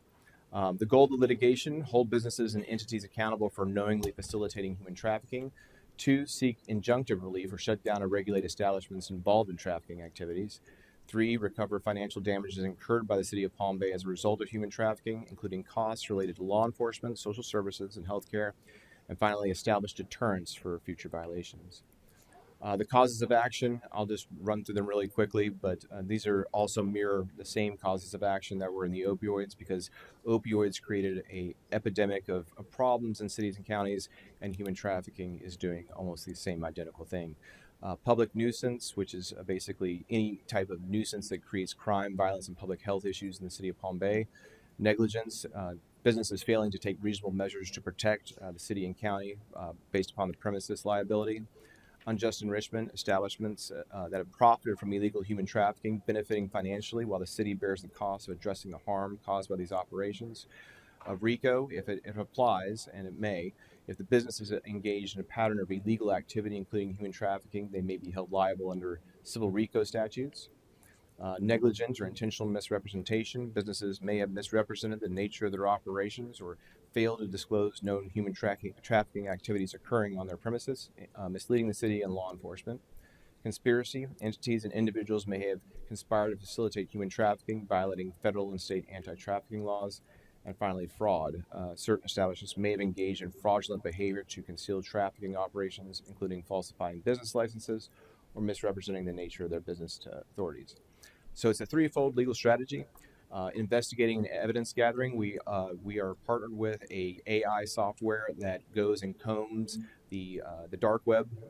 And unfortunately, if people are stupid enough to have child sex pornography on their laptops and their teachers at school, they're also stupid enough to leave reviews about what they're doing and how they're doing it. So we're able to comb the dark web, and we're using the investigation and evidence gathering to make sure we can prove constructive notice that they knew or should have known was going on. A multifaceted approach, pursue both civil litigation and collaborate with criminal prosecutors when possible to maximize pressure on businesses. And finally, public relations and policy, work with the City of Palm Bay to develop public awareness campaigns aligned with litigation and propose policy reforms that complement the legal strategy. Again, the fee arrangement is strictly only if we recover on behalf of the city. No money out of pocket for the city. This litigation would be pursued on a contingency fee basis. We would bear all upfront legal costs, filing fees, expert witnesses, investigations, with the understanding that compensation will be recovered from successful litigation, settlements, or judgments. And this litigation strategy, modeled after successful opioid litigation tactics, is designed to help businesses hold businesses accountable for their role in perpetuating human trafficking within Palm Bay, while also providing financial relief to the city. By pursuing this case on a contingency fee basis, the City of Palm Bay can seek justice without bearing the financial risk of the litigation up front. So I'm here to answer any questions you may have. And, so I guess I'll kick it off. So in layman's term, right? Because I understand attorneys can, yes, describe things a little differently, right? Yes, sir. So in layman's term, the folks that you're going after, yes, right, in the courts to get these finances, are actual individuals that have profited from human trafficking? Correct. Yes, Your Honor. And so that would be more of a kind of like a forfeiture, seizure of their funds, right? Their profits, so to speak. Their profits, yeah. The way that it works is if they are profiting off of the human trafficking, yes, that we would be going to recoup that, and then also the impacts that they've had by allowing that to happen. And so based on the amount that you receive, that contingency we would gain after your fees. Yes, sir. And you're going to identify these culprits based on AI, and you're tracking the dark web. Yes, sir. As well. Yes. And it's within our borders. Yes, sir. Copy that. Any questions, Council? Yeah, thank you, Mayor. Yeah, I have a question, Mr. Walker. What other municipalities are you representing in this manner? As of yet, Palm Bay would be the first one, and actually that would allow Palm Bay to be a leader in the state of Florida against human trafficking. So I think it's a great opportunity. And of course, any action you take would be against companies or individuals that are strictly located within the city of Palm Bay. Yes, sir. Okay, thank you. No, I just want to thank you again for coming, sir. I appreciate you spoke to me at the League of Cities, so I appreciate that, sir. Yes, sir. But I also want to highlight back in 2018, Palm Bay was the first for the opioid litigation. So here we are again. So thank you again, sir. No, I really appreciate the litigation part is critical, but what you're doing is you're exposing and you're raising the awareness of human trafficking Yes. as an industry. So I commend you for doing that and using AI to help you explore that. That does need to get shut down. I'm Madam Madam Attorney. What other uh, do you need us to make a motion for us to proceed on this line, or do you just need consensus? Yes, if you would make a motion that authorizes me to enter into a contract with him on a contingency basis for human trafficking. Okay. All right. Thank you, ma'am. Thank you. I don't know if I have public comment. Uh, Mr. Bill Batten. hold on one second. Item new business number one. Yeah, Master Chief Batten, we'll let you come back up if need be, sir. Bill Batten, 586 Ocean Spray Street, Southwest. After watching the presentation, because I didn't see this presentation in the packet when I was reviewing it, so that would have answered a lot of the questions that I had. The first question though was, currently most of these things are in law, against the law as it is, and as we're looking at what's there. I'm assuming that our current police department is already doing that and prosecuting and catching the people that are trafficking and or trafficking.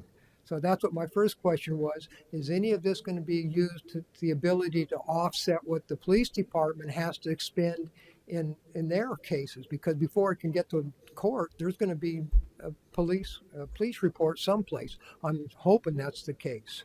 So that was question was making sure that some of this fund goes to offset what the police department had to their outlay and their time, because I'm sure a lot of it's their time also for their investigators.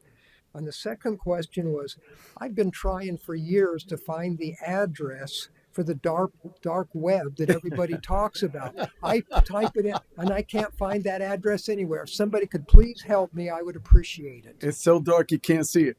So, Master Chief, you're spot on. That's why I had said this must work similar to the forfeiture, drug forfeiture, I would imagine. But come on up, sir, because that way that's also tied up in legals, but it would go to law enforcement. So carry on, sir. No, yeah, I mean, just to same as you just indicated with regards to forfeiture. Also, as we know, the law enforcement works very hard, and we give a lot of honor to what they do. But the standard of proof in a criminal case is beyond a reasonable doubt, as opposed to preponderance of an evidence. So we're actually able to go after them more effectively in a civil way and take it out. Plus, the cost of wiretaps are extraordinary. So it's a challenge.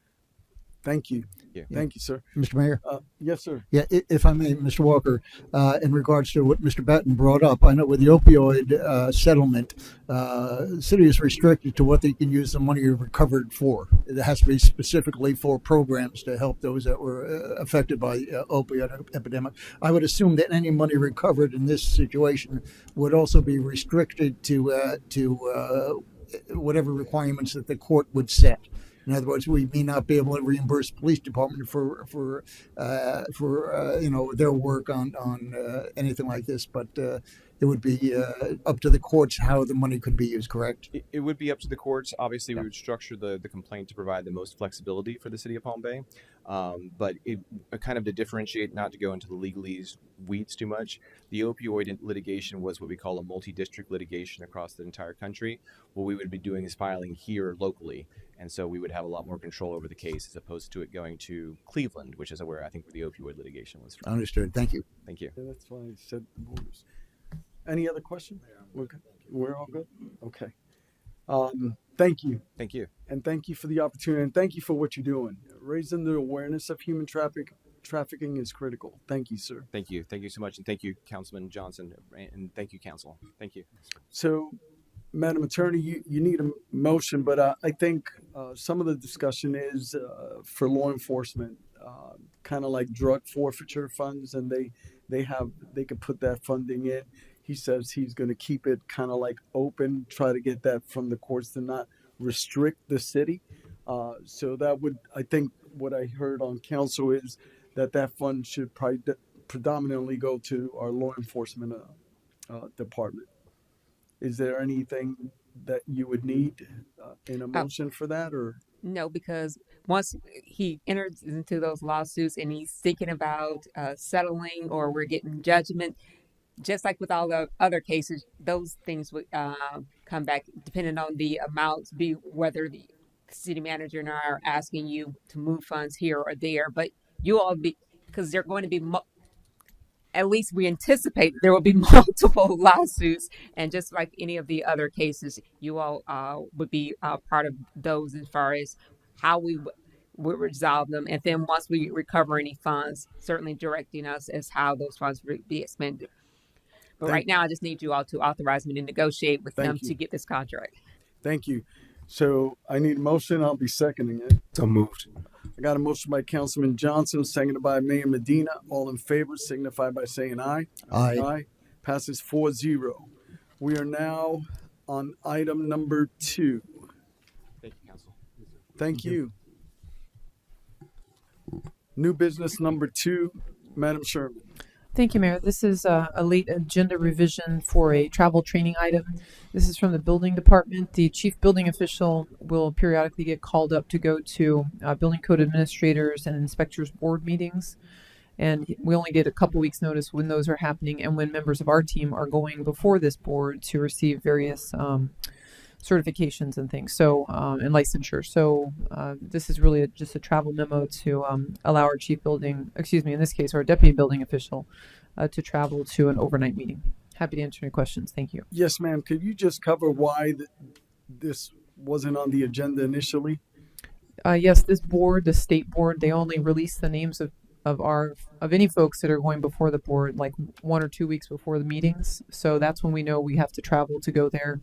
And these are staff members that are working for us who are being trained under the purview of the chief building official or the deputy building official, and they have to go and speak on behalf of their knowledge of that person's experience and training and aptitude, etc. Thank you, ma'am. Any other additional questions, gentlemen? Any speaker cards, Deputy Mayor, on this one? New business number 2. Okay, I need a motion. Second. Got a motion by Councilman Johnson, seconded by Councilman Weinberg. All in favor signify by saying aye. Aye. Passes 4-0. We're now on council reports. Councilman Weinberg. Thank you, Mr. Mayor. Just one thing I want to comment on, although I might be stepping on your toes a little bit. I had the honor of going to the groundbreaking for our new fire station number 7, along with our Chief Stover and pretty much all the departments that were involved in this and will be involved in it. And this is something that's really, really important to the city. It's really going to help our response times, especially in the northeast section of the city. And I was just really happy to take part in it. And that concludes my report. Thank you, Councilman Weinberg. You're absolutely right. Councilman Johnson. Thank you, Mayor. I have 3 to 4 things. First thing, I'm not sure if staff's been able to talk to all of council in regards to the park referendum debacle with the county, but I would like for us just to give clear direction on moving forward with that. If it hasn't already been given, because this is the only time we can talk about it. So, yeah. So I'm going to weigh in with you on that. I think we do have, and for those of you that, I just want to bring it back to remembrance, right? Park referendum that affects our citizens, right? They're paying part of that, and we're not getting any of those residuals, and yet we have the Palm Bay Aquatic Center, we have the Senior Center to be go by a different name, hopefully soon, right? And we also had Fred Poppy Regional Park that the city received those from the county. So now we have 2 different county commissioners coming to the dais in November, right? So this is a great opportunity for us to have that dialogue. Before we didn't have kind of like that open door, if you will. So perhaps now would be a great opportunity for us to inform staff, hey, let's move in this direction. Because I know that you and I have been on that same page for a minute. We've publicly disclosed that. To see if we could get those residuals for the maintenance of these properties.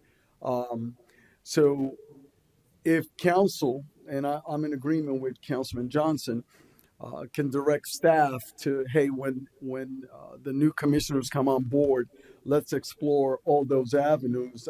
I would say yes, we should try and have a dialogue, and see how that could work out. I'm sure we'll have to get the city attorney involved in this as well. So, but you have a huge thumbs up from me here. So, Absolutely. Councilman, I agree. if I couldn't agree more. yeah, Just yeah, want to ask yeah, now, would it not be maybe have all staff yeah. start engaging? It sounds to me it's more of a county manager issue at this point. I mean, I mean, we may need maybe the political aspect to weigh in, but I think the conversation should have been based on our direction. Yeah. We had that conversation several times on this dice. Yeah. This Yeah. conversation should have already been engaged. Well, I get the political always, somehow come to play, but I think the conversation should be with the administration, Yeah. county manager administration. That's where it starts, and if we need to lean on the political aspect, we would. I'd say, So I mean that's just how much I'm in support of it. yeah. Yeah. You may have more intel than I am, but I'd say we should start that conversation with the administration. Yes, sir. I'm in full agreement with you. Keep in mind we have to get 3 votes out of the 5, and if you don't have the 2 votes on that dais, it's Yeah. and I think that's been the challenge. And I'm just being transparent here. But yes, I'll agree. The discussions should go on with the city management, with the county manager.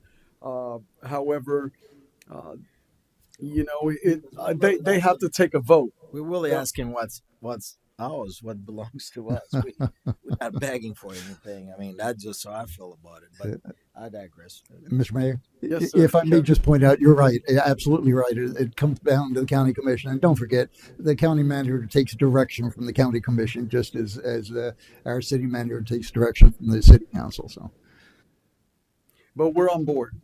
Yes, sir. We're all on board. 100%. So, Madam Sherman, if that dialogue could ensue, uh, we've discussed it enough on this dais.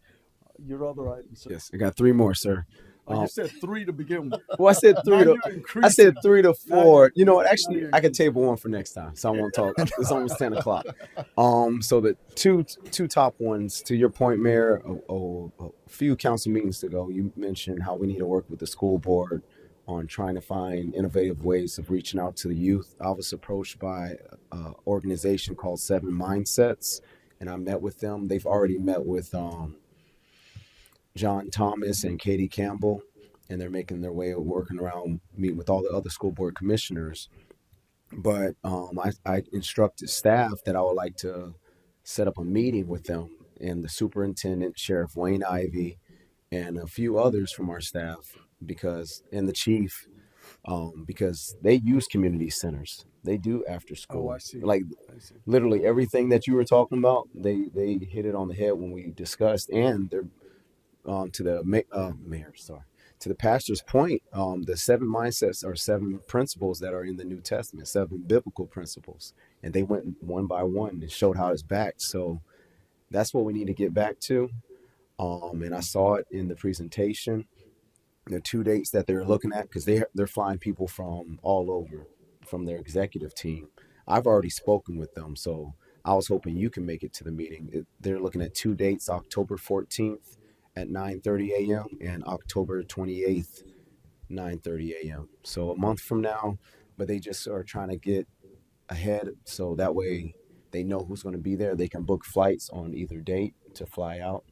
But those are the 2 dates. Miss Sherman knows about it. A few other staff members know about it as well.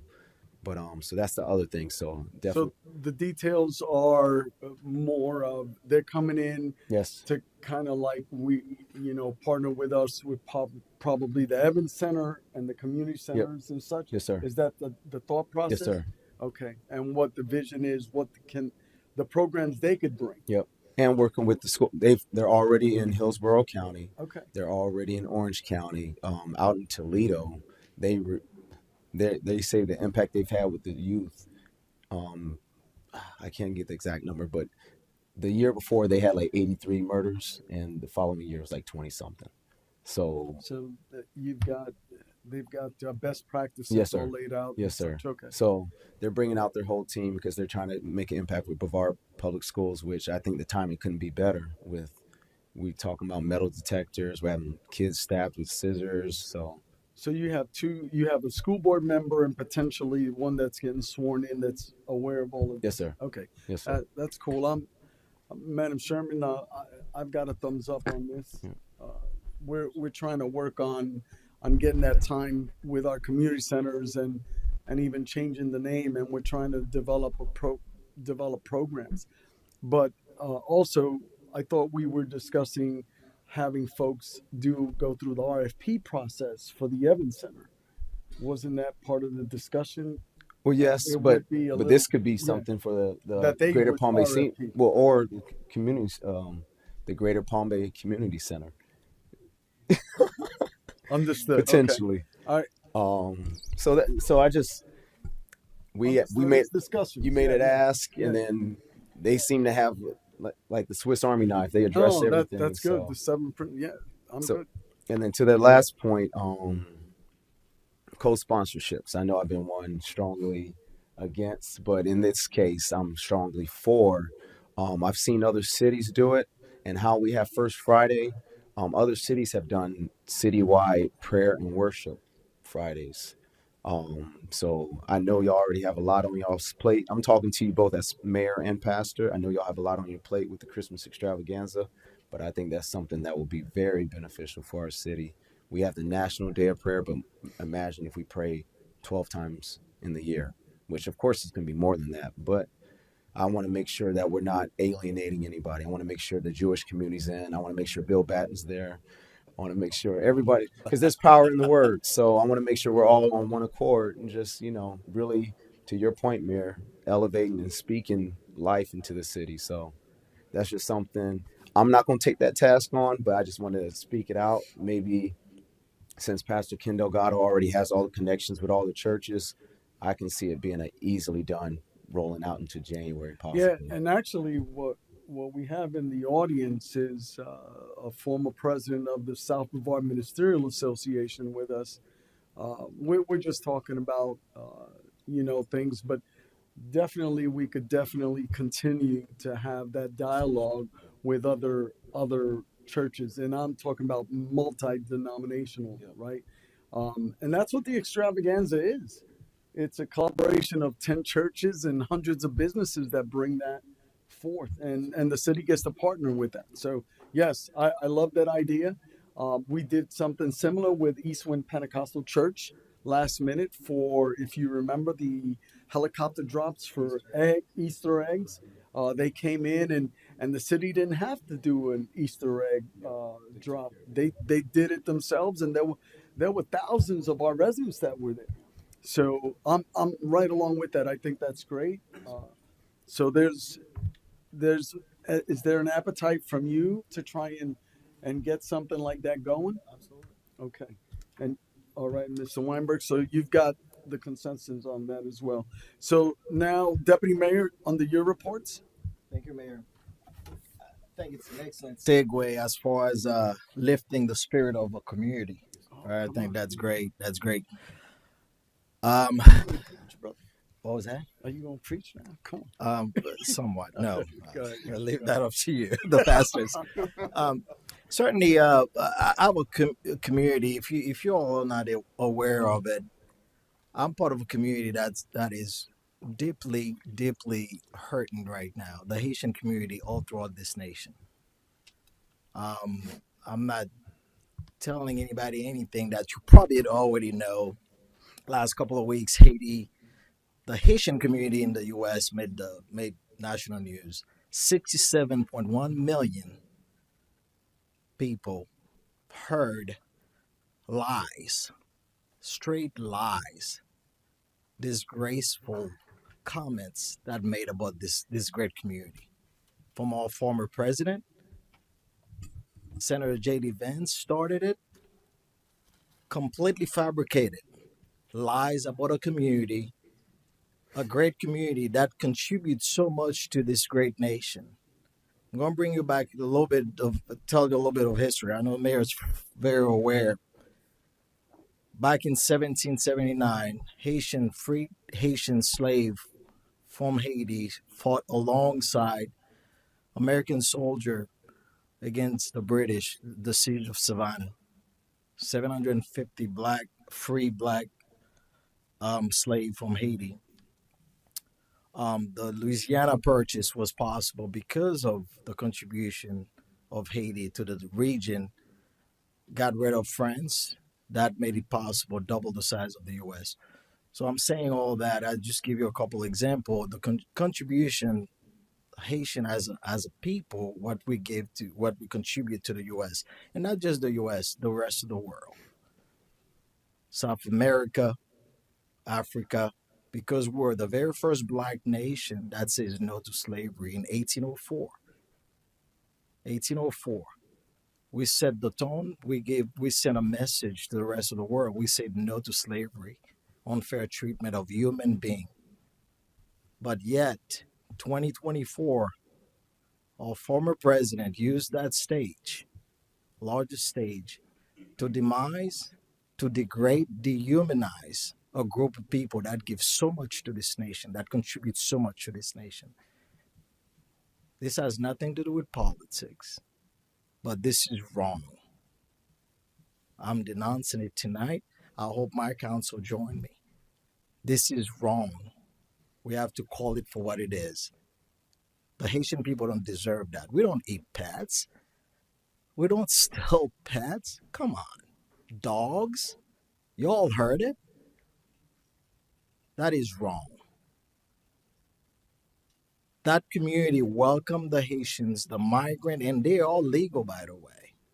Despite what been said, those in that particular community, they are legal Haitian immigrants. That community welcomed them because they contribute. They had a shortage in their labor force. That community contribute tremendously to the economic power of what Springfield, Ohio is today. They welcomed them, and they went forward and debunk and call out the former president and J.D. Vance in their lies. So I think America's better in that. We are better in that as a nation to accept this kind of behavior from anyone, not just from the former president, anyone. There's no place for that. Since those comments, I can tell you, we have a community that are scared. I mean, they are very scared, and not just in Springfield, Ohio, all over the nation. They are scared. 30 bomb threats since those comments. I think there's no room for that. Let me tell you about the Haitian community. The kind of people we are. I'm a proud Haitian American. This community, this country make me who I am. Well, Haiti, I grew up in Haiti. I came here at the age of 19 years old. The great American dream is still alive. I still believe in it. And that's what we come for. We come and contribute tremendously to make America what it is today. We believe in faith. We have a strong faith community. I can tell you, Mayor, they voted overwhelmingly for you. We believe in education.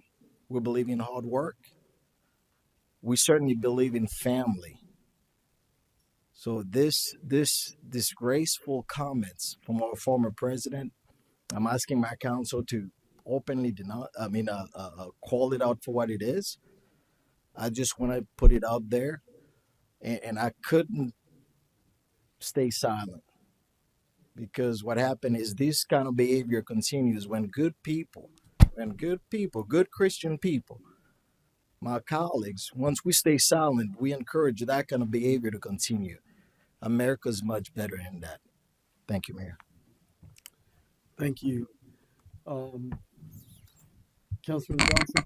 I'll jump in. I'm I didn't watch the debate, so I had to do a quick Google to see what you were referring to, sir. But that is unacceptable. We need to call any president out, whether it's Biden for what he's doing and hiding, and whoever it is. So that's not right, sir. Because I have friends. I consider all of you on here friends. So I've had Haitian food. I ain't taste no cat. But just I'm making light of the situation. But the culture's beautiful, the food's delicious, so that's not right, sir. So, but I appreciate you speaking up on what you felt. Sometimes it's difficult, but we're the voice, so you're being a voice. So I appreciate that. Yes, sir. Thank you, Councilman Weinberg. Yeah, I couldn't agree more. I think for anyone to castigate an entire nationality or that type of thing is just flat out wrong. And the mayor of Springfield spoke out against it. Even the Republican governor of Ohio spoke out against it, and it just that type of thing just need more people to speak out against it. So I'm entirely in agreement with the deputy mayor. Thank you. I'm going to change the tune to the groundbreaking of Fire Station number 7, and commend those that provided that. When you talk about where our city's been and where our city's going, it's critical to know that a life is very significant. And if we don't value life as a society, we're condemned. And for that groundbreaking, that's been years of us waiting. We've tried to get funding, remember grant funding applications that were denied on several occasions. And we've come through, and I can't wait for that brick and mortar to be completed. And then moreover, the plan that we have in the future, that's just the beginning. We're going to literally continue to increase our public safety. And that, gentleman, is a feather in any cap, because I've been here 36 years and I've seen how our public safety individuals have been treated. And I am so honored and prideful. I'm Palm Bay proud that we're moving in a direction that we are restoring public safety in a culture, and moreover, we're backing them up with our actions. So not only are we building new fire stations, we're also going to have police substations. There's a culture within our first responders that they're proud to be Palm Bay first responders. And I'll say another thing. The folks throughout the county are aware of the culture that's being developed right here for law enforcement and firefighters. I know because I spend a lot of time within the county. So I'm hearing it on a continual basis. Our September 11 event, we will never forget. And I love what Parks did for us. The firefighters presented that flag, and even so, it gets an emotional time for me, because we didn't know where my brother was the entire day. We knew that as a cameraman for Telemundo, he was down Chambers Street. That's his district. That's where he reported to every morning. And he literally walked across the George Washington Bridge to get home. And it took hours. And of course, you probably are aware there was no phone services during that time. It was over flooded, but thank God he's doing well. He has gone through some mental health issues because of that, what he witnessed firsthand, and giving thanks to God that he's still among us today. I wanted to also share Rachel's promise. This past week, we've had so many hoax when it comes to attacks in our schools, right? Now, I understand that the last time Deputy Mayor brought up the issue that happened in Georgia, but I'm passionate about this. We had Rachel's Promise come here years ago, and it was very effective. Now, I know we should be talking to the school board about this because they should be bringing it to all public schools. But, gentlemen, our responsibility is the children in Palm Bay, our youth in Palm Bay. I am I am looking for that type of support that we have discussions with this group to find out what the cost is so that we can bring them to Bayside High, Heritage High School, and Palm Bay High. Those three high schools serve our children, our youth, and those are the lives we're responsible for. So I'm looking forward that we move in that direction as soon as we can. Absolutely. Madam Sherman, Yes, sir. I really, my heart is bent towards trying to get Rachel's promise in front of our children.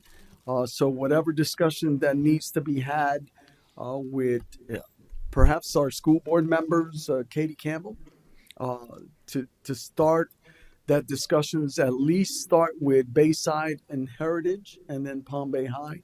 I think that's important. And then I'll end with this. I think on September 7th, I had the honor and privilege to be at the Orlando International Airport. And I was at the tarmac to welcome home Staff Sergeant Tristan Wright. I had the honor to sit and stand next to, you met them 2 weeks ago, the Wright family, Ricky Wright and Novelia Wright, received their child off that plane, draped with the flag of this great nation. And I must admit to you, it was an overwhelming sense of pride and yet sorrow at the same time. The entire airport was standing at attention, and they just viewed the transference of his remains onto the Hertz. And that was a very emotional time. I tell you this because it was difficult to get law enforcement to come and provide the escort for that fallen soldier, fallen airman. And the reason perhaps was there was a time that the Melbourne International Airport would receive our fallen soldiers. So we were able, and I got to give a big shout out to our traffic division, to our chief of police, for leading the way. Palm Bay brought a Palm Bayer back home. Then the Florida Highway Patrol, they provided 2 additional vehicles. And then once we got here, Melbourne and West Melbourne helped along the way. But I got to commend our city manager, chief of police, because we, as a community, rallied around a Palm Bayer that gave his life for each and every one of us. So that concludes my my reports, and I'll end with that. Madam Sherman? Thank you, Mayor. I just have one request, and it's a request for consensus for a letter to actually be signed by you, Mayor. And this is actually regarding flood insurance in the city of Palm Bay. So there's what's called a community rating system. You've probably heard CRS. And CRS is a program that communities choose to be a part of. It's voluntary. But when you join it, part of the point of it is you accomplish different tasks, and those tasks can result, if your community does these things, in reductions in insurance, property insurance, flood insurance costs for your members of your community. So the letter actually is an attempt, if this letter is sent out, it is an attempt by us to move from where we're at as a class 7. 10 is kind of the lowest, so it goes 1 to 10. Where 10 is no discount and 1 is the maximum discount you could have. So we're class 7 right now. We're trying to move up to a class 6, which would provide those and special hazard flood areas with an additional 5% a reduction in their flood insurance premiums. And so we have to basically send it sounds simple, but we have to send a letter to 615, I think it is, homes that are in these special hazard flood areas, and let them know there's resources if they have, repetitive floods, for example. These are some contacts you can reach out to if you have issues with flooding, those types of things. So simply asking for a consensus. The letter's already drafted, but to have that letter come from the mayor. Yeah. Thumbs up. Okay. Thank you. Yes. Thank you. That's all for me. That's it. Madam Smith. And nothing further. Public comments, Deputy Mayor. Mr. Tom Ribnicki.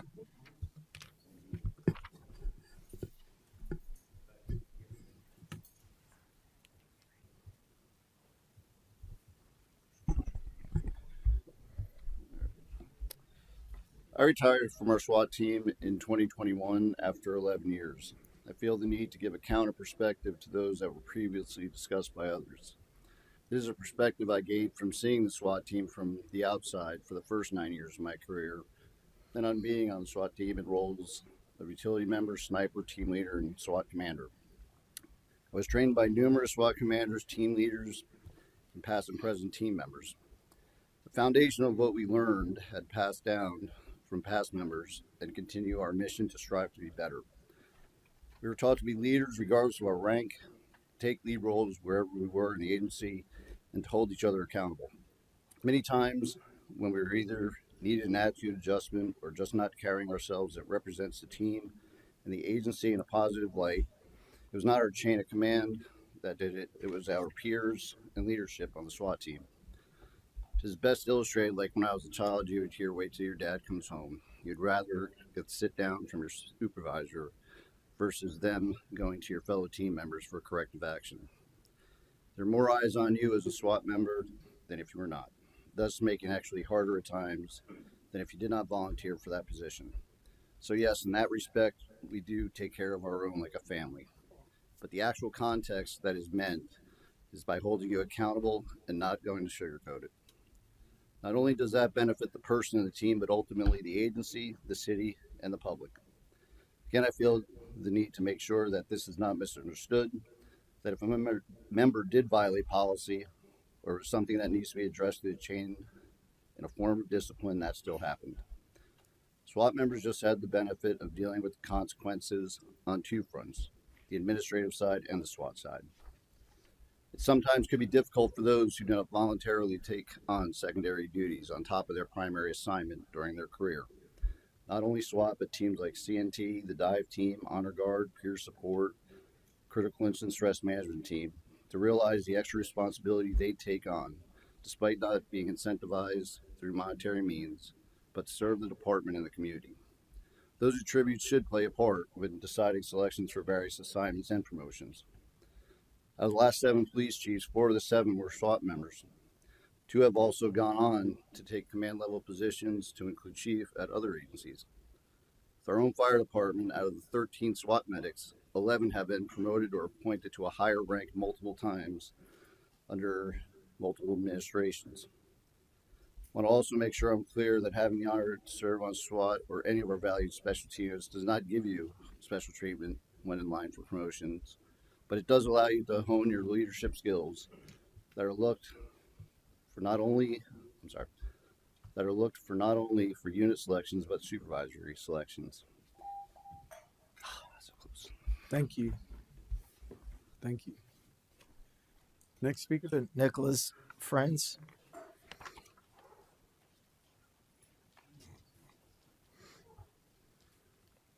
Hello again. Real quick, I've probably sat in my head and readdressed different things about what I was going to say after hearing a bunch of different speaking from you, Mayor, from you, Deputy Mayor. So thank you for sharing. Palm Bay Police Department is a family, and it's not a family that will hide the bad stuff. It will hold you accountable, as I expect it should, and I would hold myself accountable. And I held myself accountable for a long time for things that I didn't need to. Specifically, that was just, I was overdoing in my head, right? But I also want to give my respects to the Hoffners, Robert and Sally, the Cappuses as well, because in all honesty, I've forgiven Brandon for what he's done to me. I cannot forgive him for what he's done to others because that's between them and him. But I will always continue to do what's best for this community in the name of William. Because like you said, Mayor, that young man, staff sergeant who gave his life, I observed William running towards a gunman who just shot 2 cops. And I don't want to dive into this because I know it's the investigation and everything, but I saw it. And I felt helpless because I was shot in the leg. I couldn't run after him. I could just shout and tell him to stop in all the chaos and everything that was going on. So that's hard. That's hard to deal with. And that's, I think, where a lot of my stuff is coming from. Hell, I even have a memorial band for that man. So I have a flag that I personally bought in an honor of him that I would like to give to the family at some point. And I have 2 more of these as well. So to honor that man for what he did. That family lost 2 people that day. Not just 1, but 2. So I feel for them. It's tough. The Palm Bay family almost lost 2 of their own. Right. It's tragic. The Hoffners lost 2 of theirs. It's all senseless and tragic. And I don't want an incident to just be remembered for the bad. I want to turn it into what it is. It was a really bad situation, but it was unfortunately the best possible outcome for a lot of different things. But this police department has given me the resources I need to be able to continue to serve this city the best I can and continue the career that I've wanted to do since I was 19 years old. Never thought it would be this city, but God, I will do anything for this city now. I will die for every single man and woman sitting over there, every single person that sits in an office, everybody up there. I will give my life for this city because, in all honesty, that's what I signed up for. And that was my calling in life. So thank you. Thank you. Thanks, Speaker. Mr. Fisher?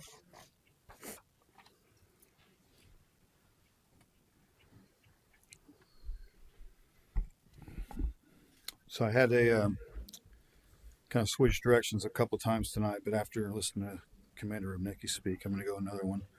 First off, I would like to thank the officers that showed up today. I stood beside Chief of Jail for 2 years too. I was loyal to him as well, to a fault. So I do commend those officers, and it's unfortunate tonight, listening to Ms. Sherman speak, that when you stand up to speak against the wrongdoings, this is the first time I've been told that I was under any type of investigation and pending discipline, and I've been in communication since April 17th when I asked to speak to Ms. Sherman in reference to the way the chief treated me in my office, saying, "You're not right in the head. You can't do this job anymore." I felt that was unprofessional, and when I asked to meet with the city manager, I was denied that opportunity. So, furthermore, last week I spoke at this podium, and I expressed frustrations with the way that I was treated, differently than anybody else that's been on FMLA. Chief Mario Gilla has treated officers with the utmost respect and courtesy for those that have been on FMLA. I pulled public records request in 2 officers. One was given 8 medical leave extensions and was out for 17 months. Another one was given 7 medical leave extensions and was out for 12 months. I was given 1. I was given 1 extension, and then I was released. Now, probably from what I understand today, it's because I did stand up. So what we're teaching our officers behind us is that integrity, you better hold it to yourself.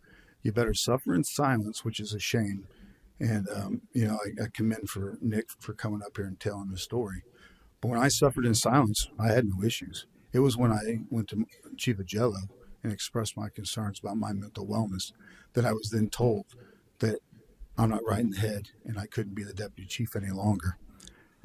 There was no intentions of bringing me back. There was a letter on June 14th that said that the city put out to a vendor saying that Deputy Chief Fisher is no longer with the police department. His replacement will make those decisions.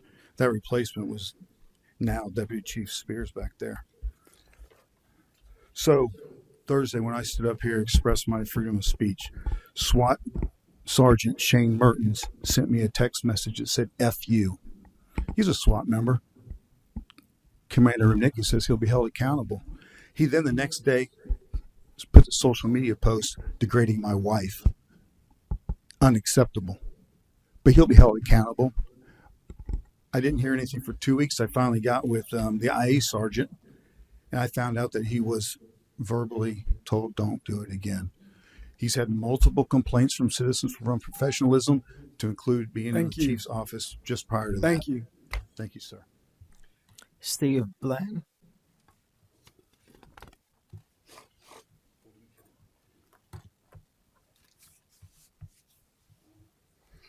Good evening again. So for years, I had the honor to be told thank you. I had the privilege to hear citizens tell me I couldn't imagine I could do what you're doing, and that always felt special to me in my heart. But now, as I'm retired, I get to say that to you guys. After the last 2 weeks of watching you guys do 2 full council meetings, as a private citizen, I can tell you thank you for what you do. And I can't imagine doing what you do, because when I was working, at least I had a chance to sometimes either respond to people, didn't have to hold back a lot. And you guys sit up here and get, thrown comments after comments after comments, and can't always respond back, can't always say something. So I appreciate it, and it's hard work.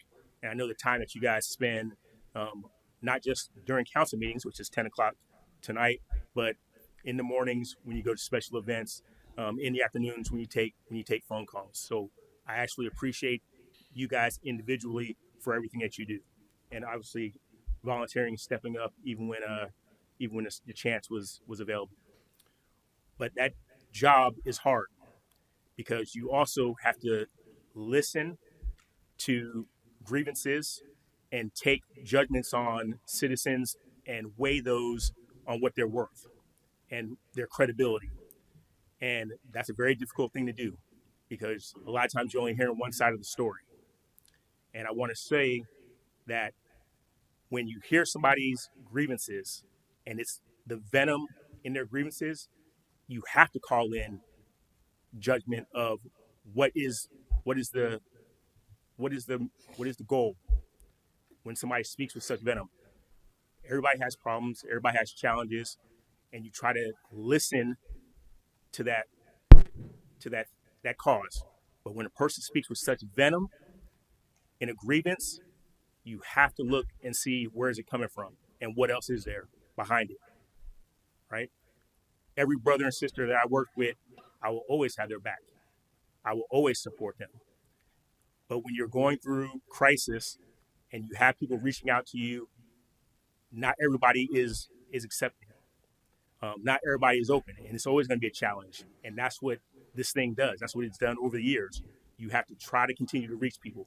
You actually have to try and never give up on their goals to get better. And it's hard. We're not going to stop trying. Not going to give up on our brothers and sisters, but you do get to question motivation.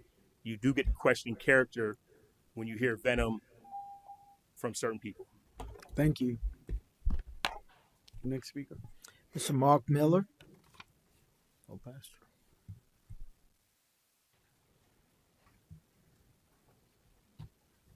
All right, Mark Miller, 898 Nelson Avenue, 24 years here in Palm Bay. I just wanted to come up really to say thanks also to Kenny Johnson for sharing your heart there. Thousands upon thousands of times in this nation's history, we've come to an impasse and we feel this kind of chaos. The government has called for a time of prayer and fasting. And if there's any sort of spiritual advisory committee, I just want to, as a pastor of Victory in Christ Jesus Ministries, located right behind here, actually right on Jupiter, next to Glory Bound Church of God, I certainly would love to be a part of it. Pastor Kenny Delgado is a mentor of mine, and Pastor Dave Myers actually baptized me about 24 years ago. So certainly well connected here. It's amazing. I want to let you know, also want to say, give a big thanks to the city of Palm Bay and also to the Palm Bay Police. We're having a prayer walk on Saturday, October 19th, departing Victory in Christ Jesus Ministries at 2865 Jupiter Boulevard, right behind here. Departing at 10, and we're going to just kind of have a prayer walk as we come down the sidewalk. We're going to stop at the library, and here we're going to pray at the library. Certainly need to pray for these books and for all this indoctrination of our kids. We're going to stop here and pray for this awesome leadership that we have in this awesome city. And then as we come up El Dorado, we'll stop and we'll pray over the schools as well. And then end up back at the church for time of worship and prayer and what have you. So I want to encourage you, all of you, and invite everyone from this city to come on out and take part of that. So I just want to say thanks for sharing your heart. Count me in. In addition, to pastoring and founding this church 10 years ago, I spent the last 25 years in Brevard County as a senior aerospace leader and executive. So if you have any business advisory councils, it just drives me absolutely crazy, the hundreds of millions of dollars that I have sent out of this state to other businesses. Why aren't we doing it right here? I built the team at Embraer, Blue Origin, and others. Why aren't we bringing that business here to Palm Bay? So God called me to retire early from the secular world in July, pastor full-time, to serve full-time. And I just want to say that I want to put that experience and wisdom to use for this city.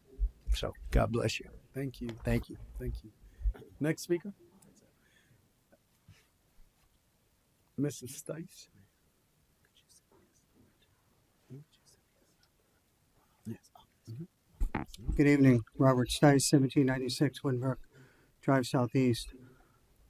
Sir, I want to mention what you said about what the former president said about the Haitians, but I will ask, as a registered independent, anybody here who hasn't said multiple stupid things over their life, raise your hands.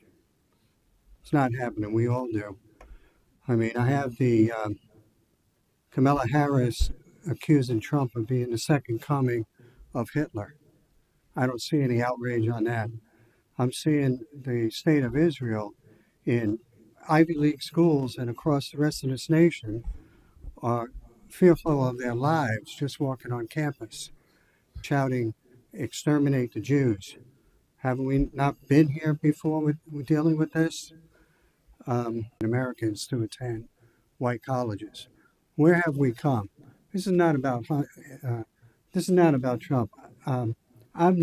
is. I've never seen a man more attacked in my entire life, and he's still standing tall. You can go on and on, but I don't know what happened to my father's Democratic Party, but this isn't it.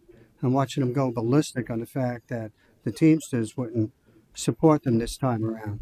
There's enough hatred and not even animosity, just pure unmitigated hatred that this guy's going to ruin democracy. Yet I'm seeing what used to be my Democratic Party become socialist.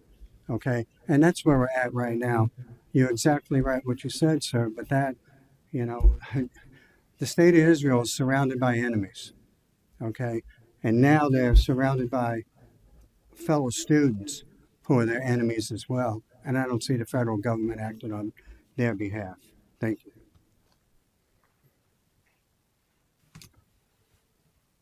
Butch, and then Master Chief. Stepped out of rank, huh? Butch ran 219 Trenton Avenue. I got three little things, really. Prior, we were talking about the opioid crisis and the settlement money. Did we ever get ours? And if so, how much did we get? The other thing is that, excuse me, the POW MIA Recognition Day. That's something that tears my heart apart Christmas Eve, 1971, I launched 2 captains out on a mission during a ceasefire. They did not come home. They have never been found. They were supposed to be operating in Laos. They just never come home. So I appreciate you guys making a proclamation for that. I really do. The other thing, you mentioned golf carts on the where you're changing the. What about electric bikes and scooters? I mean, they're on the road, they're on the sidewalks. Are we going to include that somehow in that ordinance?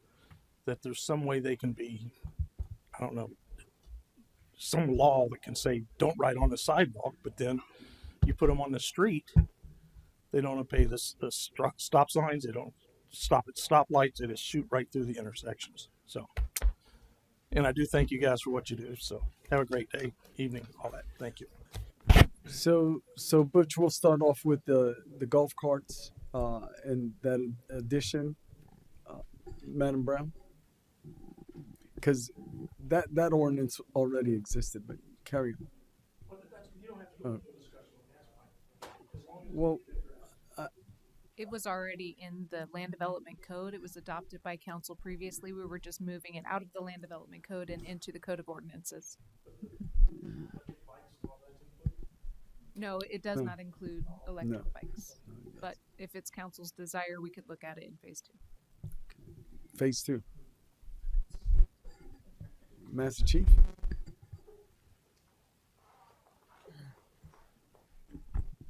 Bill Batten, 586 Ocean Spray Street Southwest. I've got 5 items to address. 1, after your major presentation on public speaking, it said you could only speak 1 time, yet we have it on the agenda twice. I was just seeking clarification. Am I only going to be limited to the first or the last presentation? Item number 2, right? First responders, and this is terrible. After what the idea was able to accomplish, I would always be leery. I don't even own a cell phone. So just keep that in mind, people. Item number 3, transitional housing, right? That is to work on a mental problem. That's what the house for. There could be faults in it, I agree. But with that simple thing, that's working with a mental illness, and then some people consider illegal aliens and human trafficking as part of a mental illness problem also. So when you're dealing with mental illness, since we're trying to push mental illness for anything and everything, let's go ahead and push it as we see it. Item number 4 was Building E. Building E, making great progress. Like you were right. You'd walk in one day and the walls were up. I'm looking forward to seeing the completion date on that, but that is a great progress on Building E. Item number 5, lies about Haitians. Okay. Maybe not the best approach, but when you call out my favorite person, Donald Trump, I'm going to call out some other facts that coincide with that. The same action that you're blaming Trump for also is what's happening on a daily basis coming from the congressional floor of anti-MAGA, Make America Great. We're considered less than, and we are considered a threat to America. And that's being told to our faces right now, not from what happened 50 friggin' years ago, but what's happening on a daily basis now. Attack on me personally, and that's how I take it. So yes, I will speak out. I will voice my opinion on it, right? And the last item on that one is, if a statement was made about eating animals, regardless of eating animals, that's all it was. I can state a fact that I can prove that illegals coming across the border of the United States of America illegally killing livestock and killing pets. I can prove it because it shows in my bank account. So be it upset because somebody made fun of somebody eating animals and then holding it in my city council, I'll do the same back to that individual. I don't appreciate it, and so don't use this as your platform. I can. You're not supposed to. You're supposed to be unbiased up there. Thank you. Thank you. Anyone else wish to speak that hasn't spoken before? Seeing none, this meeting's adjourned.